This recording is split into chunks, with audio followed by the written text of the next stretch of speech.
Mic check. 1, 2. Mic check. 1, 2. Do some like beatboxing or something. I think you got the voice for the It's beatbox. working now. It's happening.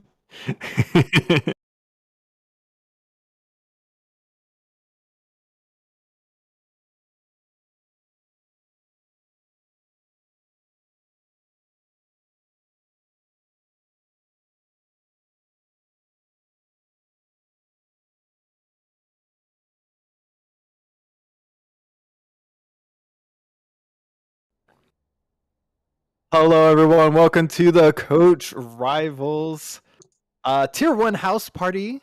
I am your host, Mr. Hernandez Teaches, and I am joined here on the desk. I'll let them introduce themselves, starting with Neshama. Hello, everybody. I am back for night number 2 of casting. I am excited for some Tier 1 shenanigans. See some of our Tier 1 talent on an official stream. Glad we can get this party going tonight. And Piper Maru, are you in the house? I am. Thank you. So I will also be announcing this evening. We've got a great big casting desk. Hopefully we'll be able to talk about all the things this way and not leave anything out. And as always, we have our fearless leader, Coop, the Teemo God. Here for just a moment. I'll be checking that chat. Welcome Schmitty. the Mac, first time chatter. Welcome. Schmitty, always good to see you. Larzo, always as well. We'll probably have some cool polls coming through about draft. And of course, who's the better Which caster. skins are the best in the game? You know, Yeah. Skin game wins games, and no one can tell me any different. What are y'all's favorite skins in the game? I'll go last since I'm the host. Right now, I'm really feeling that Leona High Noon skin that just came out today. I really like that one. I've seen a lot of people buying that. Yeah. Yeah, I love how on her skirt those metal ribs, and then she's got like the color palette is good, and she's got that like bright flower in her hair. I'm a fan. It looks badass. Neshama, which one is your favorite? I'm a major fan of the Pentakill skin line. So I think Pentakill Karthus is probably my favorite because he's got the microphone, he's got the metal screaming voice and all that. Yeah, that's definitely going to be my go-to. And Coop, are you there? Do you want to share a favorite skin to us? Oh, sure. Schmitty's got favorite Teemo skin. Schmitty's on point with the BMO. The BMO is pretty cool. Although Space Teemo is pretty fun because he like slow hops everywhere. But the chef skins are pretty awesome. Chef Morgana is pretty fun. Oh, and, yeah. I guess totally not Blitzcrank is one of the silliest. I was thinking, yeah, some of the definitely not skins. Yeah, definitely not. They're so stupid. Okay. I love like the April Fool's skins. There's so many skins, but my favorite skin is a little bit out there because I don't really play this champion anymore. But my favorite skin is going to have to be the Black Frost Anivia. Is that the right one? Right? That's Black Frost Anivia. So it was like one of the. I think it's an ultimate. If not, no, it might just be legendary. But she gets to lay an egg, and I think that's just like. I don't know. The way the voice line that goes with it, she's just like, I could finally lay an egg, and it's just the egg is giant, and is like bigger than her like character model, and I just think it's like she just pooped out the biggest egg ever, you know. So you like the skin because it's kind of busted and because it looks like poop. Yeah. Yeah. Also, a pretty interesting fact. This is why I bought this skin. Is Braum, the Braum skin, Dragon Trainer skin. I think that's the one it is. It might just be any Braum skin, but if you feed all the Poros on the Howling Abyss for the ARAM mode, then they all come out with their mustache. It's any. It is all the Braum skins that you can feed and the Poros, and they get a mustache. It's like I also love that little side effect of playing Braum on ARAM. So Yeah, ARAM is the ultimate in goofiness. You can feed Poros and you can throw snowballs, and yet it is also somehow can be incredibly toxic. So like, how's that possible? It's so lighthearted and fun, and then yet people just can't have fun with it. So I'm looking at all of our champions. A lot of names are super similar from last week. I see Clown Viego and Kirikui. Is definitely up Okay. there. Okay, wait a second. Let me step in there because I actually went back and I watched the video that that Kate tagged me in. I was like, y'all better take notes because y'all need to know how to pronounce this, pronounce the player's name. And if you watch the video, everybody says Kikiriki. And the This is my first time. the pronunciation aid just to prove to everybody that I did watch it, okay, that I just didn't lie. I said that the pronunciation key is key kitty key. That's right. Oh, like kitty, Spanish. like It's a Spanish rooster sound. Yeah, key kitty key. oh. Okay, so Key kitty key. key. All right. So I think we're getting into a champ select here. We don't have a lot of background information. This is just preseason. But what kind of game are you guys hoping to see? Are you trying to see a methodical, well thought out game, or are you just looking for a lot of skirmishing between these two teams just to feel it out? Are you looking to see, how the laners play and how the junglers move? What are your points to focus on? I'm looking for a 40-minute ARAM. Well, we may or may not see that. Definitely a banger. I'm looking for these players to really, basically put some insight into the play style of their opponents because I'm not certain that tier 1 teams are fully fleshed out yet. So I do expect maybe kind of them to go all out, kind of limit test here because once the season starts, they're probably going to be less inclined to do that. So I do expect definitely some limit testing, pushing the limits, and maybe some tactical inting. Very tactical. Yeah, I want to see Yeah. some of that happening in the lane. Yeah. I'm really looking forward to some exciting gameplay.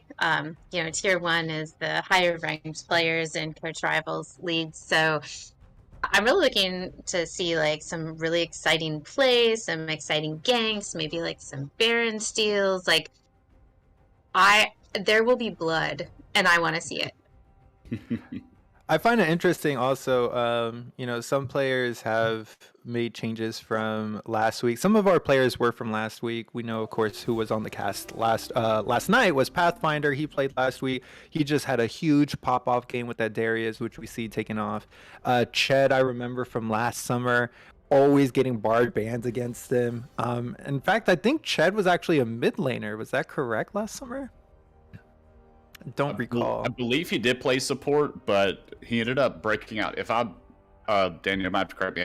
I thought that he may have been the player that played a lot of Pike and had some of the Pike highlights. Yeah, he's definitely the Pike player that Oh, that would be we interesting. saw him. Yeah. We saw him pop off once, and then he never got Pike again.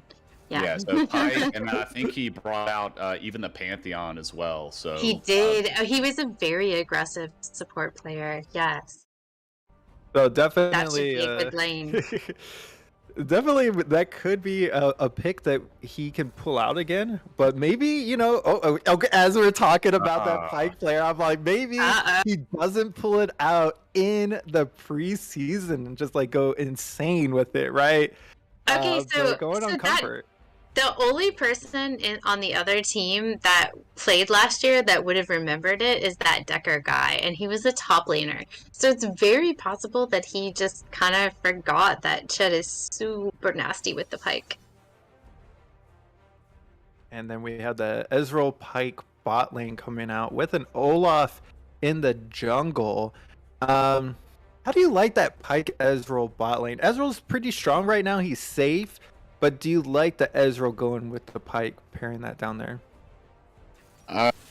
I personally don't. Ezreal more of the poke. So maybe if Ezreal can layer some poke in first before the Pyke all ins, I think that's a really good setup there. But if all things are even, right, and there's no health advantage, all all cooldowns are up, I think a Pyke all in with the ADC, there are better options there. Maybe they just adapt the playstyle. Poking down with the Ezreal, then all in with the Pyke to push those advantages. Yeah, and then on the other side, matching up jungle and bot lanes as well. We got Zeri and Taric. Taric is going to be pretty good to counter that Pyke. Very armor heavy, and then along with the stun to kind of just knock out the Pyke as he goes in. And then Volibear, just a great tank lane. But I think the engage goes towards the Pyke. I'm going to point out also that Olaf may not be a jungle Olaf. So Olaf recently got buffs that make him more viable as a top laner. So we might be a top Olaf. Could Olaf be. support's been going crazy that's gonna too. be the spiciness. I like the Taric into Pyke as well because you can drop the ultimate Cosmic Radiance, I believe is the name of the ultimate there, and nullify the Pyke ultimate that could be coming down. The timing's going to be a little wonky, and it's got to be on point and making sure that you're able to get that Cosmic Radiance down before your teammates have their health drop below the Pyke ultimate threshold.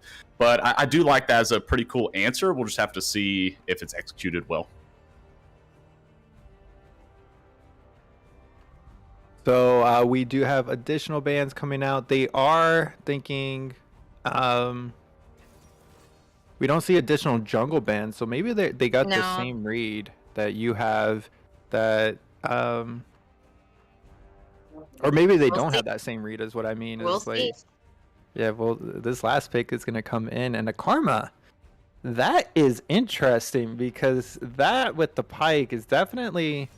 All right, there's a lot of weirdness going on here. We know where the Olaf's going, but now that Karma really throws a wrench into things. The Karma's going mid. Rogue Otters Karma, is a yeah. support main. That is true. He is comfortable going into the mid lane. Not as large of a champ pool, but maybe that spicy, Karma support Pyke mid. Yeah, I like Karma in the mid lane, especially paired with an Olaf. Having that enchanter that not only can shield onto the Olaf, even mantra E the Olaf to speed him up. One of Olaf's biggest things is he nullifies all that crowd control against him. But if they can burst him down or kind of try to kite him out as best they can, then you kind of whittle him down, and he's not that big of a deal. Some of the changes that he went through was that now his ultimate can be persistent. Like he can increase the duration of his ultimate at the sacrifice of less. I believe he's getting less lifesteal now, and they changed like some sort of shield mechanic with him as well. So the Karma there, I think, is a great addition with the Olaf. Be looking for that Olaf to become unstoppable paired with that Karma. And I want to talk about the last pick that came in for Pathfinder up the Mordekaiser as well, because when I think about the Mordekaiser, you can really take out an opponent that is just extremely fed, though someone who can really get in there and stuff. And what I think about the team or the player that can go in there is going to be Olaf, right? Clown VA going Olaf, go in with that Ragnarok, go crazy, just get destroy your Zeri on the back line. But someone's going to have to tell me, because I don't know the interaction pattern on it. If Mordekaiser ults the Olaf, can Olaf essentially out of that? No. I believe Ragnarok he has does to not. ult before. I don't think it's Yeah. it used to not cleanse all the CC. It would just prevent additional CC. Okay. Wasn't sure about But that. let me double check, because like I said, he went through some changes. Because it Yeah, disables A slows, lot of right? a lot of changes actually, like a lot of small changes, which would probably be the answer to the question you're asking. Look at you guys reading the patch notes. I know, Here I am. know, I'm I've just got- like, I'm just here to ask the questions. I got level 5 on Olaf, so I was like regarding that, these buffs, I was like, I haven't played Olaf in a while. Like, oh, let's see what it looks like. And then, a lot of it is they like made his jungle clear not quite as effective, but like he's able to refresh Ragnarok's indefinitely if he hits enemy champions while he's in it. So Oh boy. What? Okay. I That sounds have broken. the information. Okay. All right. Give it to Give us. it Give to it to us. Put it on The the next late- rift happens. With the latest patch, this is the Ragnarok active here. He becomes enraged for 3 seconds, cleansing himself of all crowd control, and There it is. becomes immune to further crowd control while it's still active. But I think I think we were right the first time that it wasn't until that most recent patch that was in effect, because I thought that he could be CC'd before he started Ragnarok, and he would stay CC'd. I thought he had a procket before CC landed. I could be wrong though. I thought it broke CC, but not necessarily the Death Realm with Mordekaiser. And I think that's going to be an important part to focus on is who this Mordekaiser ults, right? Because looking at Karma, looking at Ornn has crazy long range. The only one that I think a Mordekaiser should be looking to ult is Pyke. Karma's going to be safe. Ezreal can hop around, stay away from you in your Death Realm. Obviously, you don't want to get the Ornn in there. That's not going to do too much unless your team can just really destroy the remaining 4. But how do you guys think Red Squad should be playing around this Mordekaiser ult?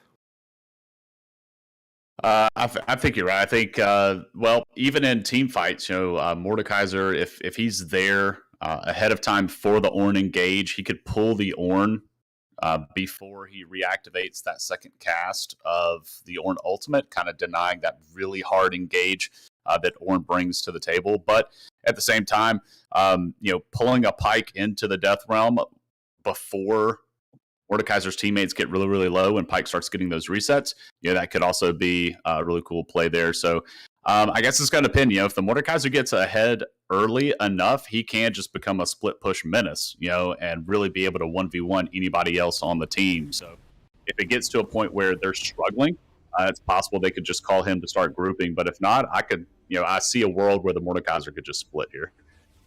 And with all of that theory crafting, we are on to the Rift as we look to actually get an invade from the blue side. Invade. That's going to be an exciting moment. Yep, here comes the play. Nobody there to spot it out. Wait, there's Zeri. Did Zeri see it? I don't think she did. No, she's dancing. No, she doesn't see it. Oh, no. Dancing. Oh, but the flash hook. Dang. First blood goes over to Rogue Otters onto. And Tarek in the jungle. Tarek is in the blue side jungle. I think Tarek will be okay to get away. We'll see what happens. All right, and red side has just decided to invade now in the top side of the blue jungle. Here, now they are forming a death bush, and Drake Prime is walking right in. And here comes Drake Prime. He's going down. Face check. Flashes away into the turret. Oh, he He's makes gonna it out. survive the single digit HP. No, he does not. And that is going to be the first blood. Both mid laners are going to be getting a kill here. I do believe that went into Key on Anivia. If we could refresh the scoreboard, we'd be able to see those scores. Yes. Yeah. And It was a literal auto attack as Key was walking away. It was he was that low on health. But yeah, that Anivia range was able to get that last auto off. And so we do have a split map going over for the junglers. How does that affect the bot lane and the top lanes here? How do they have to play around the jungle pathing at this point? Yeah, I mean, when you look at the Volibear does have some really good gank assistance from the Anivia, so I do see the Volibear, paying a lot of attention to that mid lane. I think ganking the Ornn may not be very just wise because Ornn's he just has Wait, really, we have really a good dive, value. and he's just Pathfinder might go down here. No, he survives with a single digit Oh my HP, God. and there's another challenge. I'm just gonna be calling out the challenges now as they all survive with single digit HP. I know there's so many challenges. I feel so accomplished every time I end a game. I actually haven't played a game since the challenges came out. I've only spectated games. It's okay. You have some time. Yeah. All right, we got our first gank here. Gengaritha is ganking mid, but then Rogotter is pretty definitely gets away from that, and Like here Gengaritha comes Caspi. pulls He's back. down at 100 HP. No, he is dead. Ched gets the kill onto Caspi. There goes Zeri, but that Decker guy is here trying to go for the counter kill. There's- And that Decker guy goes down as well, but does get the kill on Clown Viego's Olaf. The fight into the bot lane with the pathing into the bot, we do see English Teacher and Ched putting a lot of pressure onto the bot lane with Olaf as Volibear is taking control of the top lane with Mordekaiser. So that split map is really going to both sides, but 600 gold lead going over to blue. I just want to say that it was 6 kills by 3 minutes. We had 3 tower dives that happened like in the first 2 minutes of the game. I am here for it. Yes, exactly. These players, they know how to handle their champions. And I do like these calls for the tower dives. Like you said, it's like they know exactly how to juggle that the aggro between the turrets. And I like the champion mastery that we've been seeing so far. I mean, Pathfinder was able to dive Drake Prime under the turret level 2, and get out. Like that's something. That's impressive. Yeah, but look at it. Drake Prime is staying in this. Like XP Oh, for wise, sure. Like XP wise, his lane's not in the best position. But he does have that forward ward to protect himself against the Volibear. Where do you think this next action is gonna come out? We I do think- have Drake spawning yeah. pretty soon here. We already starting to see a lot of red side vision put around there. Actually, 2 control wards down there near the Drake, 1 ward in the pit, and just a blue side scuttle. So red is set up for it as another fight breaks out. But as a fight breaks out on the bottom, we have Drake Prime push all the way back to the turret. Clown Viego does go in, and Caspi goes down for the 3rd time. He is not having a good start to this game, and we see him down almost 10 CS as that dragon spawns. Yeah, you mentioned the Ornn kind of staying in there, and that's really fine. Ganking the Ornn, putting it behind, is it too big of a deal? Because Ornn's, basically contribution to the team is dropping the Ornn horn, bringing in the Ram, these big team fight engages, and also upgrading the mythic items of his teammates. So it doesn't really matter how far behind you put the Ornn; he's going to scale into the late game. So yeah. A couple, 1 kill and assist early to the Mordekaiser, but the Ornn's going to be just fine. Yeah, and then exactly as you're saying that the orange is just going to be fine, and then the Karma, it really doesn't matter what happens in the mid lane with the Karma. The Karma is going to be fine no matter what, and Karma already has a kill, and even on CS. So blue team really showing a 1,000 gold lead at 6 minutes, but it feels like it's a lot more for this game. Yeah, definitely the tempo is in their favor right now. And they've got Prio too for potential Drake. However, neither jungler seems particularly interested in the Drake at this moment. It's not warded. Neither jungler is headed towards it. So that's interesting.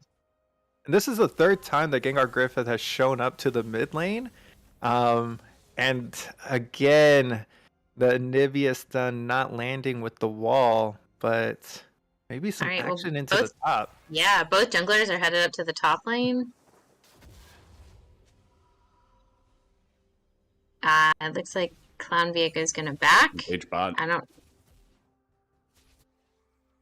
Oh no, he didn't. He All right, but Gengar has Pathfinder's showed. going in, Drake Prime. Pathfinder is level 6, but Gengar Griffiths goes straight in. Clown Viego does have the damage. Is this going to be the bite? Is the bite going to come out? And Gengar Griffith does get that kill against Clown Viego, and in the bot lane, we do see English Teacher getting away with single HP, and that is going to be a trophy for him. But probably not the trade he wanted, as Caspi is really gaining that CS difference back. He was down so far, and now he's coming back with vengeance as they win a crazy trade down here.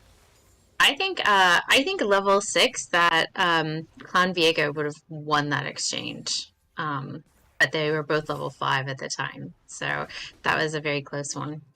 But Gingrith walked away victorious that time. And extra with wrinkle that, we're gonna look at that gold difference, right? That Yeah. flipped it by 1,500 gold.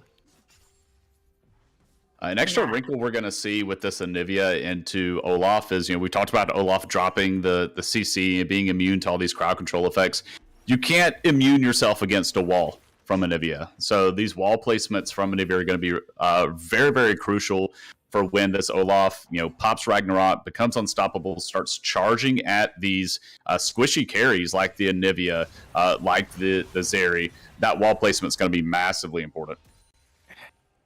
And Pathfinder, he's pushing his lead. I feel like he's got a little bit of pressure on him to really make as large a lead as possible into the top lane so that Clown Viego can't make plays elsewhere. Yeah, they're so it's interesting now there's actually 2 objectives up on the board right now, and neither jungler seems interested in the objectives right now. Everybody's just like ganking and fighting constantly. But here comes Anivia to bot. Yeah, I As know. Everybody is about to get down here. Clown Viego Yeah. is going straight in on Gengar Griffith. Gengar Griffith is going to go down immediately. And that Decker guy, along with Caspi and Key Kitty Key.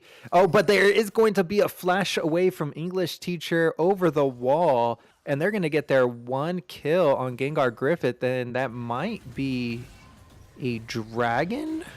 Yeah. Perhaps they have the advantage. I mean, Red Side is like trying to defend on the dragon, but I Oh. really think they've got it. And Pathfinder just brings the hammer down to Drake Prime. And Drake Prime, as you guys said, Orin useful in the late game, but he's so is Mordekaiser. Yeah, absolutely. The Mordekaiser is going to be a terror, especially getting this far ahead, being able to 1v1 pretty much anybody in the game, and being this, if he didn't get far ahead, he could still pull a major carry into the Death Realm. He just may die in the Death Realm with that carry, but with this gigantic lead, he's going to be able to pull anybody with him and pretty much kill him too. So it's it's a twofer basically. What about if Mordekaiser is bringing Karma into the Death Realm, really taking away the utility that she brings into the fights? That might be a way for them to just, really punish, the utility, all eggs in the Olaf basket type gameplay. Yeah, I think it's going to come down to kind of balancing and deciding who is the biggest threat that we can pull out at that moment. Because if the Ezreal's not really a threat, if the Olaf isn't really a threat, but the Pyke is, and it's kind of like, well, do I pull the Karma and still do the other 4 members, if they still have out there, can they beat my 14 members? Oh my god, look at that's these a tough trades. balance. Oh, look at those trades. That is, and just the pressure they have into the top lane gives so much priority over to this Rift Herald. And Yeah, it they're looks going like for it, but Karma it looks doesn't like want to give it Karma's- up. Yeah, Yes, we have Karma's on her Karma way. pushing Olaf's on forward. the way. We'll see. The bot there lane, might be a there's a little fight fight into here. the bot lane. Ched is going to be getting a kill into the bot lane as the Rift Herald does go down. And Clown Viego did try to go in, but does not get out with his life as Karma and Ornn are on the run. Drake Prime does have to flash away here. Is the dive going to come out? No, Gengar Griffith has already ulted forward. But Drake Prime, level 7, 2 levels down against Pathfinder there. Yeah, he's just hanging on at this point till laning's over. It's just a rough lane at this point for Drake. Now we saw it engage in the bot lane, but what if Ched on that Pyke had come up to assist the team? Could that fight have gone a little differently?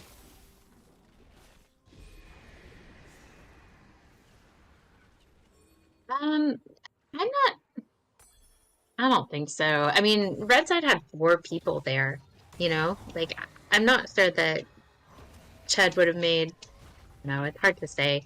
He's really good on Pyke. I won't count him out. Yeah, I gotta feel get like- those resets. I feel like I may have been the victim of a number of those Pyke ults. So, like, I gotta give him credit. I gotta respect that. He's a real threat on Pyke, so he may well have been able to turn the tide for his team. So, right now, I think he Here's the definitely fight. like. Oh, yeah, 1v2 against. I know. And Chad, but Clown Viego has joined. That Decker guy does throw down the Taric ulti, and the Sparkle armor is going to come out. That Decker guy is going to go down, though. Clown Viego is going to go crazy double kill against the Zeri, and the red side bot lane is toast. And remember that Ragnarok refreshes when he hits people. So like he's even there's the Mordekaiser. He's been avoiding the Mordekaiser all game. He's out of there. He's like, no thank you. Yeah, Clown He's- Viego is really putting a lot of pressure onto that bot side jungle, but Mhm. and it's really paying off. 4-3-3, but he really cannot go top side. Like that top side is going to the entire red squad. Like Right. Gengar, Griffith, Pathfinder, they got so much power on the top side. It's Rogue Otters. He might just be looking to go nuts here. He did a ton of damage there. How did that work out? So I do Wait, like here's this. Chad. Oh my Another god. fight. There's the Pyke. The damage is coming out. Rogue Otter's just going to be shielding everyone for days. No, Anivia stays alive. She's all right. So notice how they did rotate Mordekaiser all the way down to the bot side, pulling that lane swap in, taking their duo lane to the top lane because Drake is coming up in less than a minute and Mordekaiser is not packing teleport. So they want to go ahead and get their strongest member down there near the Drake. Go ahead and establish that presence, then go ahead and contest it here early as opposed to just sacking the first two and then full stacking the Soul Drake. Yeah, we're going to see that Drake fight come out as Pathfinder predicts English teacher's phase shift.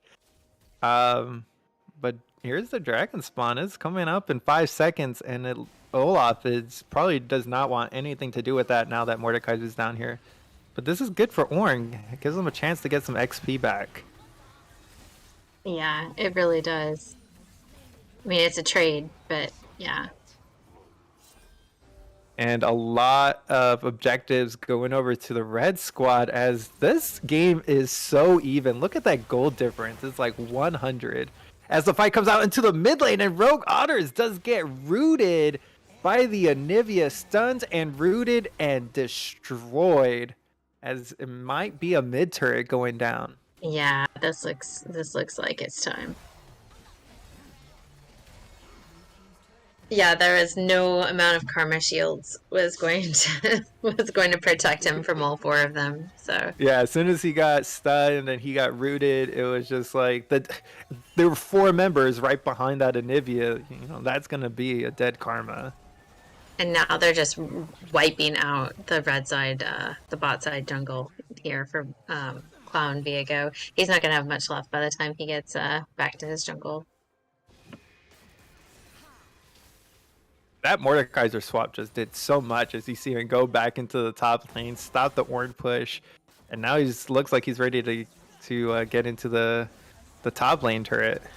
Yeah, but look, the Ornn's just one level down now on the Mordekaiser. Oh, here's a turret dive, and Gengar Griffith, he dove too far, and Kikiriki is going to find that he is stuck, and the hook comes out, and then it looks like they're going to give it over to it looked like they wanted to give it over to Ezreal, but Karma takes that kill as Ezreal ends up going 1-0-9.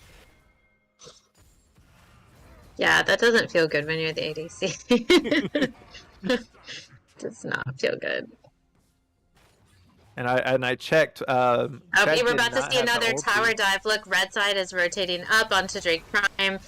And there Here goes comes Drake the Prime. He's turret. going down Yeah. though. Horn is coming out. Is he gonna get up any stuns? And Pathfinder says no. Put you into the death realm. You are not gonna touch your ram. And we are going to take your turret while we're at it. Yeah, red side is looking pretty dominant right now. They've also got a lot of vision on the board. Oh wait, here comes Ched chasing Caspi. Caspi is going down. He's down to 400, and the game is paused on that. Oh, sad. We are going to, as the chase down is coming out. We're going I to have some figure out bad what's news for going you, down. Caspi.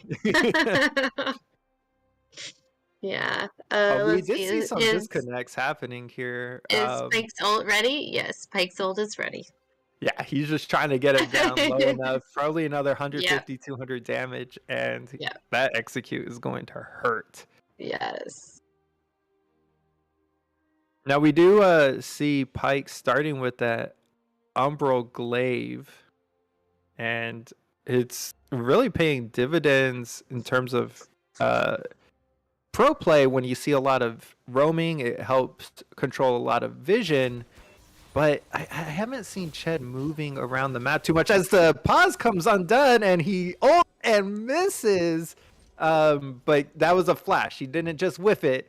Caspi did flash away. He had time to think about it. He was like, what am I going to do here?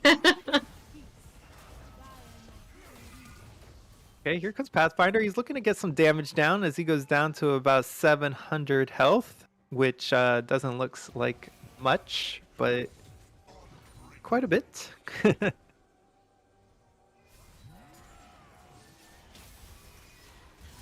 I don't know. Are these teams just going to keep going at it as Ched is just going to get rooted and stunned for days? The Anivia is just can't push against the Anivia. How that's does very Blue Squad? difficult. Blue Squad only has one turret, and I was gonna ask, how do they get another turret? And they're gonna answer with, "Hey, Yeah. we just take a Rift Herald." Yeah, we got that. Yeah, red is Blue really has- difficult to push into because of that Anivia, as you mentioned. Once she drops the ultimate down, even if they're Baron buffed minions, she can do a really good job of kind of stalling out the game. So even when a blue team is pushing on, sieging on one of these towers, Anivia has the TP to be able to go in and pretty much stifle any tower take that blue could really try. So a really cool pick there to kind of stall the game and get advantageous map states in their favor. Now, do you want to see Anivia in a side lane, or do you just want to keep her into the mid lane just to, help push back the Blue Squad as they continue to push forward, and then wait for these objectives to come out? Do you just want to keep waiting for these 5v5 moments? Yeah, I would rather keep her mid lane just because it is the shortest lane on the map. You can also, she's very, very susceptible to ganks, highly immobile. So she definitely is going to want to have some protection. So if everybody's visible on the map from the enemy team and they're showing mostly top side, then yeah, she can go down bot. But if all things are neutral, then I would say you probably want to keep that Anivia mid lane, close to those towers, shortest lane, and have where teammates can rotate over to her quickly. And as we're talking about that, Anivia walks over to the top as we see Mordekaiser come down. Why are they doing that? Yeah, so we got a 4v4 down here. Yeah, they're just gonna fight it out. Yes. And so we do have the dragon spawning over here in about 10 seconds, and they're trying to push him out of here, but the teleport from Anivia does come through. This is going to be a big one. This is going to be the big 5v5 team fight as the wall comes out. He's going to get rooted, stuck down, and pulled back, and the flash forward Pathfinder is dominating the Ezreal. As we see a trade come out, Ched goes on a killing spree against the Taric, but shut down. No resets for you, as Clown Viego and Rogue Otters are going to have to go on a two-man mission through into this dragon, trying to even it out, and he takes it. Oh, he did it! He did it! He goes in on a one-way trip, but he takes it. And I'm not sure. What? Yes, he did Ragnarok in, but that is going to be an important kill, as they're trying to get in any. They're trying to make sure that Red Squad does not get too big of a lead here. Yeah, they were able to do a good job there of taking out the Rift Herald, which had been dropped bot lane right before the Drake fight, and the Rift was sort of like knocking minions as it was going. So blue side does have one. Oh, it looks like Ched is going to do an engage on 2 here in the jungle. Oh, he's fine. But Drake Prime wants to keep going. Yeah, As the pull back in Pathfinder, this is going to be a big shutdown. And who does it go to? Wait, they may not give it away. A shutdown, and Ezreal does get it. Drake Prime was hungry for that one. He was like, nah, we're going in on this. Wait, did We're Ezreal get fighting. it? He's still Yeah. 1-0-9. Yeah, we have a little scoreboard bug for sure. Okay. Yeah. Oh just a yeah, little I haven't bit. seen any changes. As he's 2-1-10. That's right, he did just die in the last fight. Too. Oh man, that's gonna be obnoxious if this bug keeps continuing through the summer. Yeah, and that's the I guess the caution that Mordekaiser does have to show. Like, yes, he's really, really far ahead, but he's getting to that point where now Ornn is getting tankier and tankier. He's not going to be able to just death realm Ornn and kill him 100-0 in there. He's got to be able to choose his targets more wisely because now blue side's starting to group up. If you death realm the wrong person and they've got, some like a QSS, like Ezreal does have the QSS in inventory now. So if you death realm Ezreal and the rest of his teammates are around, you're instantly going to find yourself in a 1v3, 1v4 because he could just cleanse out of that. So Mordekaiser now is going to have a tough time because of these items coming through for blue side. Yeah, and as long as this game continues to stay even, we see that it only favors blue. As long as they're staying in even states, even towers, even objectives, even kills, it helps. Yeah, it does for sure. And it also lets Ornn farm and level up. He's only one level behind Mordekaiser now. So, he's closing in on that difference. So yeah, all those things that Justin just said, like, all make a difference.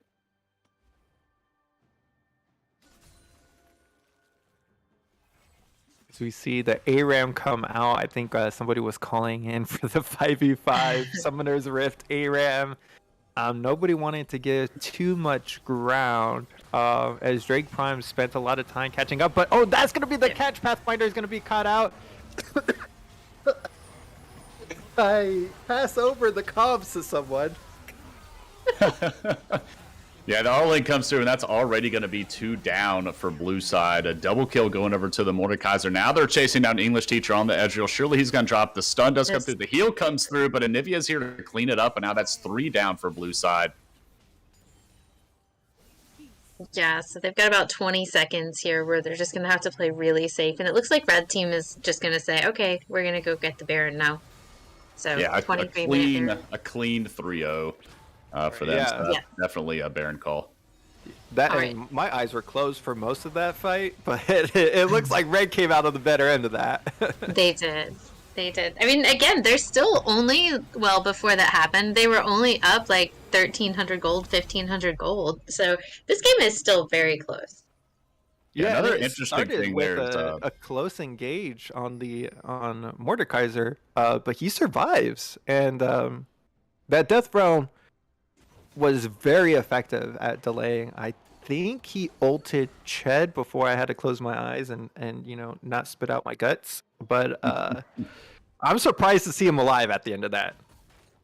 Yeah, that is the problem with the Karma. Is Karma brings a lot of kind of team utility with the mantra shielding, and you have the W root and the heal to be able to survive a little bit, but not a lot of damage. Right, you only have the Q damage ability and the W does damage. She only has 2 abilities in her kit that does damage, so a lot less damage coming from the blue side mid laner than we have from the red side. So when there are those big fights, you still have that potential for these big bodies on red side, like the Mordekaiser, to survive those engages. And we do have that big fight shaping out, as Red Squad did lose this dragon fight last time. Well, they won the fight, but they lost the dragon. And it looks like blue team does not want to let it go again, but the entire red squad is here as they see them engaging on it. They're coming about to become a 5v4. Push. And here comes the teleport for the Anivia, as that Decker guy does get the Taric ulti down, and that is going to be red squad just decimating it. Drake Prime does show up, but does not get there in time. And is this going to be a dragon still? He comes in. And the smite goes over to nobody, as Zeri does get it, and Anivia kills the Olaf. As we see smite still available for Gengar Griffith there, as Drake Prime is now also going to be shut down, as Pathfinder is going crazy, 11-1-5, and the team fight is just not going over for Blue Squad. Yeah, I mean, Red Side still has Baron too, so they still have quite an advantage. I don't know for how much longer they have Baron, but probably another minute or so, I would think. So they're definitely gonna lose an inhib here, maybe more. Yeah, such an Well- awesome combo between the Taric and the Volibear. The Taric dropping his ult a little bit early, right before Volibear brings the Stormbringer down, so it's kind of like he can engage with impunity, pretty much. Yeah. As here comes the fight forward, as English Teacher is shut down, protecting his inhibitor, and Rogue Otters is not anybody to keep alive here as Pathfinder goes golden underneath the turrets, and this might be the game-winning push as we see Drake Prime going down to half health. He's not able to get away. Pathfinder says, "You're coming back to me," but the shutdown comes out. He does get him. There's still 4 alive for the red team as they're pushing down these Nexus turrets. What a flip of the switch. It seems like after one fight, one big play from Pathfinder, even though he's on the gray screen, he made one big play around the Baron fight, and they just took it into the victory screen. They did. They did. That was a very strong push there for the last 3 minutes of the game from red side for sure. And I believe they're gonna mix it up and run another. All right. All right. We got Will Win seems to be popping in for this next game. I will You not might- be able to stick around for game 2. I will have to have other plans, so I'll have to dip. I might stick around for a tiny bit, but maybe not the entire game. Danielle, what's your plan? I can hang out. I can be around. Yeah, that's fine. Cool. All right. Well, I think the plan is to run another. If our producer is available. Woohoo! All right. Then we yeah, still- we've got another lobby already made thanks to the veritable Lucas. But yeah, I think they're gonna mix it up a little bit, and we've got some new folks coming into this one. I know Bullet Games was wanting to get in on some play. Will Win. So that's definitely 2 switch ups. So this one could be interesting. Will Win is flexing that master level.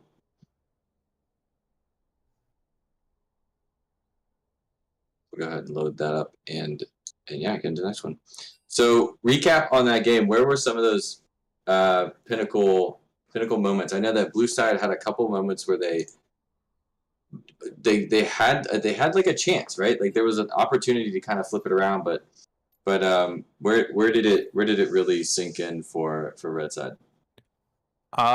I would like to point out something that happened way back in the beginning of the game when Ornn takes a very unsafe path to the top lane.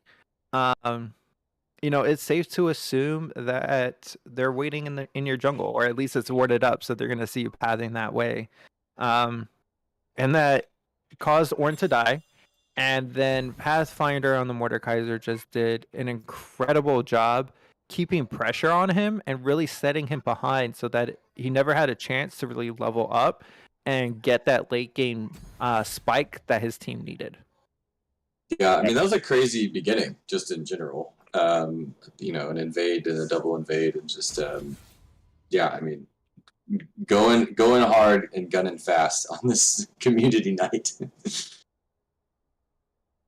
Yeah, and they rotated the Mordekaiser around. They, recognized who their strongest member was and go ahead and moving him down to the bot lane before that second Drake spawn, just continuing to get more pressure in their favor. And then as soon as that was over, they actually moved him back up top side. So just great macro play from Red Side to be able to move that strongest member around. And then as they got into the late game, we really had the Taric shine comboing with Ginga Rifith on the Volibear. Volibear struggled early. Like we saw, a couple of dives from him get a little aggressive and was able to, he was caught out. I believe he was running to press the attack too. So he was losing more of a tanky keystone that he could have had. But once the late game hit and mid game, I guess, because the game didn't last terribly long. But once that Taric started grouping up with the Volibear and could drop the Cosmic Radiance to allow the Volibear to ult into those big team fights, he becomes a menace there. And you don't make yourself immune to the damage, as your Olaf. You're immune to the CC, but you're not immune to that damage. So front loading all that damage into him and just piling it on made it very, very difficult for Blue Side to really do much of anything in those really big fights when they're grouped up together, and Volibear shredding with some of that AoE damage, as well as the Zeri hitting with the Qs. So great execution in the early game and in the mid game, and that really secured Red Side the victory. Yeah, and even though Blue Side was getting some of those Drakes, it wasn't enough to kind of to buff them up and counter. I did think it was interesting that Rift Herald dropped right around that Drake fight to try and maybe create a distraction, and it looked like it almost got into that tier 2 tower, but there was just a minion wave too early. But it was kind of a nice little last minute, like, all right, fine, if this fight's going the way it's going, let's drop Shelly, let's get her out of the river, let's make them peel away possibly. So it's always interesting to see alternative ways to run Rift Herald than just run up to the turret and drop it. So that's always interesting to see when that comes out to play. All right, well, you all have a blast with game 2. I'll catch it later. I'll be able to pull it up and watch it, but I do have some people expecting me, so I will roll out of here. Y'all have a great night, and enjoy game 2. Good luck. Yeah, thanks. Justin. See ya. Great cast. Yeah, they are swapping around roles in the lobby at the moment. But it looks like we will definitely have bullet games and will win in this round. So we'll see if what comes out of that. I know we'll win. Maybe we'll see him on ADC. But it's always kind of interesting to see these kind of nights where people end up playing. You never know who signs up. You might end up with several top laners or several mids or whatever. So yeah, it's always like a fraught process to decide who goes on what side, and what role everybody plays. Because, you don't want someone to not have their preferred role for at least one of the games, but then does it make the team unbalanced? And I know, yesterday when I played in the tier 2 in houses, it's hard to know. If you don't know that player, it's hard to balance team. If we did these in-houses in 2 months, I feel like we'd probably get more balanced teams just because we'll know each other better and hey, yes, actually this is a better choice. But, there have been we've not always done the best job in tier 2, I feel like, balancing for the in-houses. But I thought the last game was pretty balanced. I mean, Red just got momentum and won the game, but I felt like it was pretty balanced. I don't know. What do you all think? Yeah, I mean, I think that there was the bot lane for Blue Side was what seemed very punishing, kind of like the flip of the top side in the early game. It was the Anivia, just such good picks with the wall. I mean, there were a few plays where the wall came down and that combo, and it was just like wall. Now you're stuck walking around, and that's just enough time to pick someone off or get them low enough to where they can't come back and fight. So there's just, it could have kind of gone any route, but they got those 2 Rift Heralds for Blue Side, but in the end, they were able to get dominated by the grouping. So who knows? 1 or 2 things changed a little bit, and I think Blue Side could have had a lot more pressure building up, moving in towards the mid game. All Yeah, right. I agree. Are they ready now? They're close. I don't see a lot of changes. It looks like Will Win and Clone Virgo are going to be dueling in the top lane. Is that where we're headed? It looks like that might be the case. If they're in order, you never know. Right. That's what I'm wondering. They just I drop think they're down. trying to get in order. Oh wait, Sometimes it's hard to coordinate everybody, even when you know what you're doing. Well, when you am only wrong. have 3 spectator slots, it's like, how do you really do Right. that? Oh, So lots more changing. So we'll see. The other thing I was going to Support. say, what's kind of fun about these preseason matches is Tier 1 doesn't know their teams yet. So the captains have looked at the proposed teams, but they haven't been announced. So it's an interesting way for these players to play with people who may or may not be on their team and to kind of see what to expect in the season coming up. So just like you were saying, Danielle, you kind of build these community nights and you're like, what this person plays like, and it's like, oh, this is actually some good information. If they're on my team or if we're facing them, we have an interesting look for the season up ahead. I don't know if this is what they're going to stick to, but I believe Team 1 is ready. It looks like Okay. So yeah, Team 1 is in order. Team 2 is still trying to organize. I think they have like 4 supports over there. Yeah. So they're trying to figure out which support gets support. This is gonna end up looking like a Christmas break game. It's just like those are so much fun. what kind of shenanigans can we plan for? So we'll see. Yeah, I mean, if this is Will win in the jungle, that'll be interesting. I mean, I'm assuming Will feels relatively comfortable pretty much anywhere. I know that the Israel last season was just like a master class in how to dance around the bot side. So that'll be cool. It looks like we might see Pathfinder back up top, Drake, Prime, and Pathfinder on the same team this time for this swap out. So another kind of fun element of the community nights is you play against someone and then you get to play with them. And it looks like we are heading into the draft now.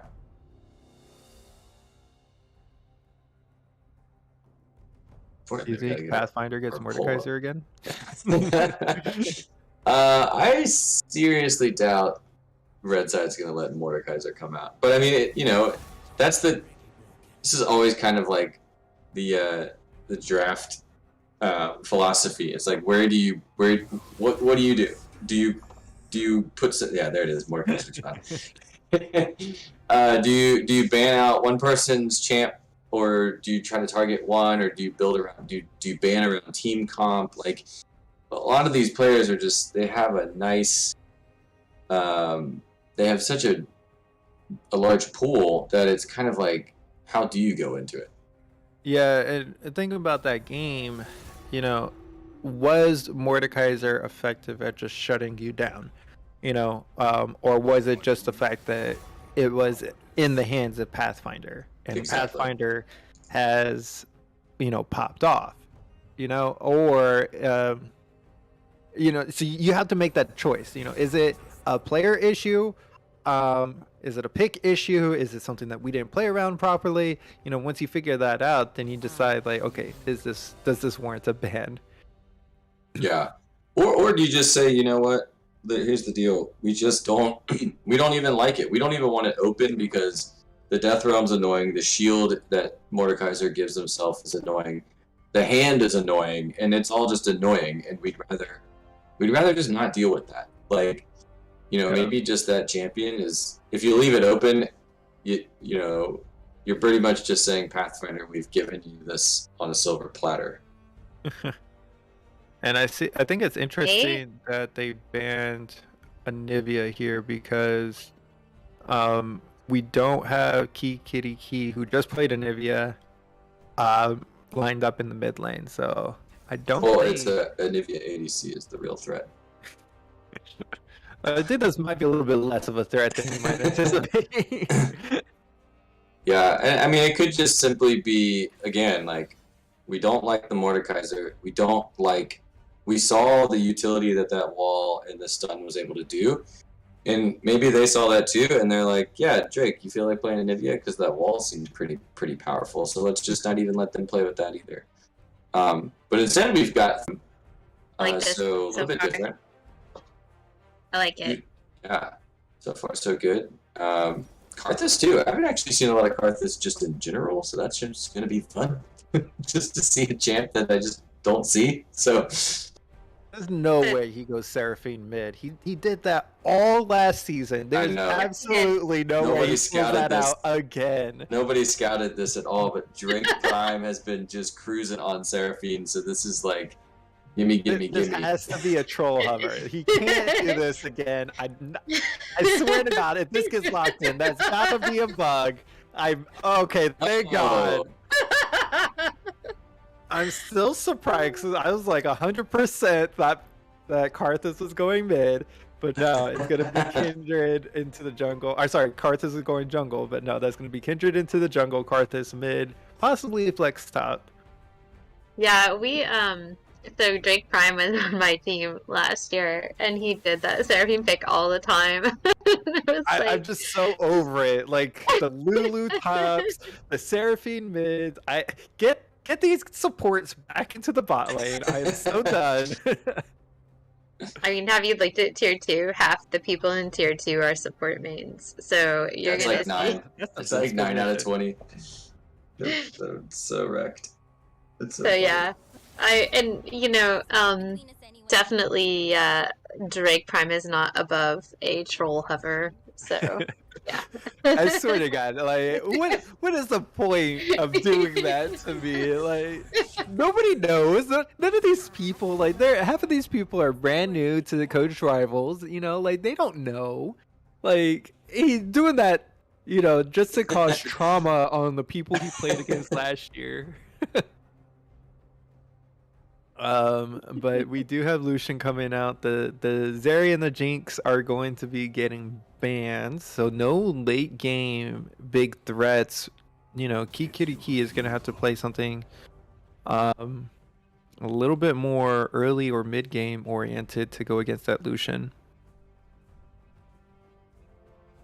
Yeah, that'll be interesting to see what he picks. And is the Karthus mid? Is that Karthus can be flex top mid. right? Okay. This is interesting though. Oh, little Wukong. Wukong? Okay. I know English teacher plays Wukong pretty proficiently. But he has just been popping off in the jungle at high tier. You know, definitely still a great top laner as we are seeing the flex come out with the Karthus now. Is that going to be the Garen top lane Karthus mid? I think that solidifies that. Garen into Wukong. I do like this in terms of going for Wukong.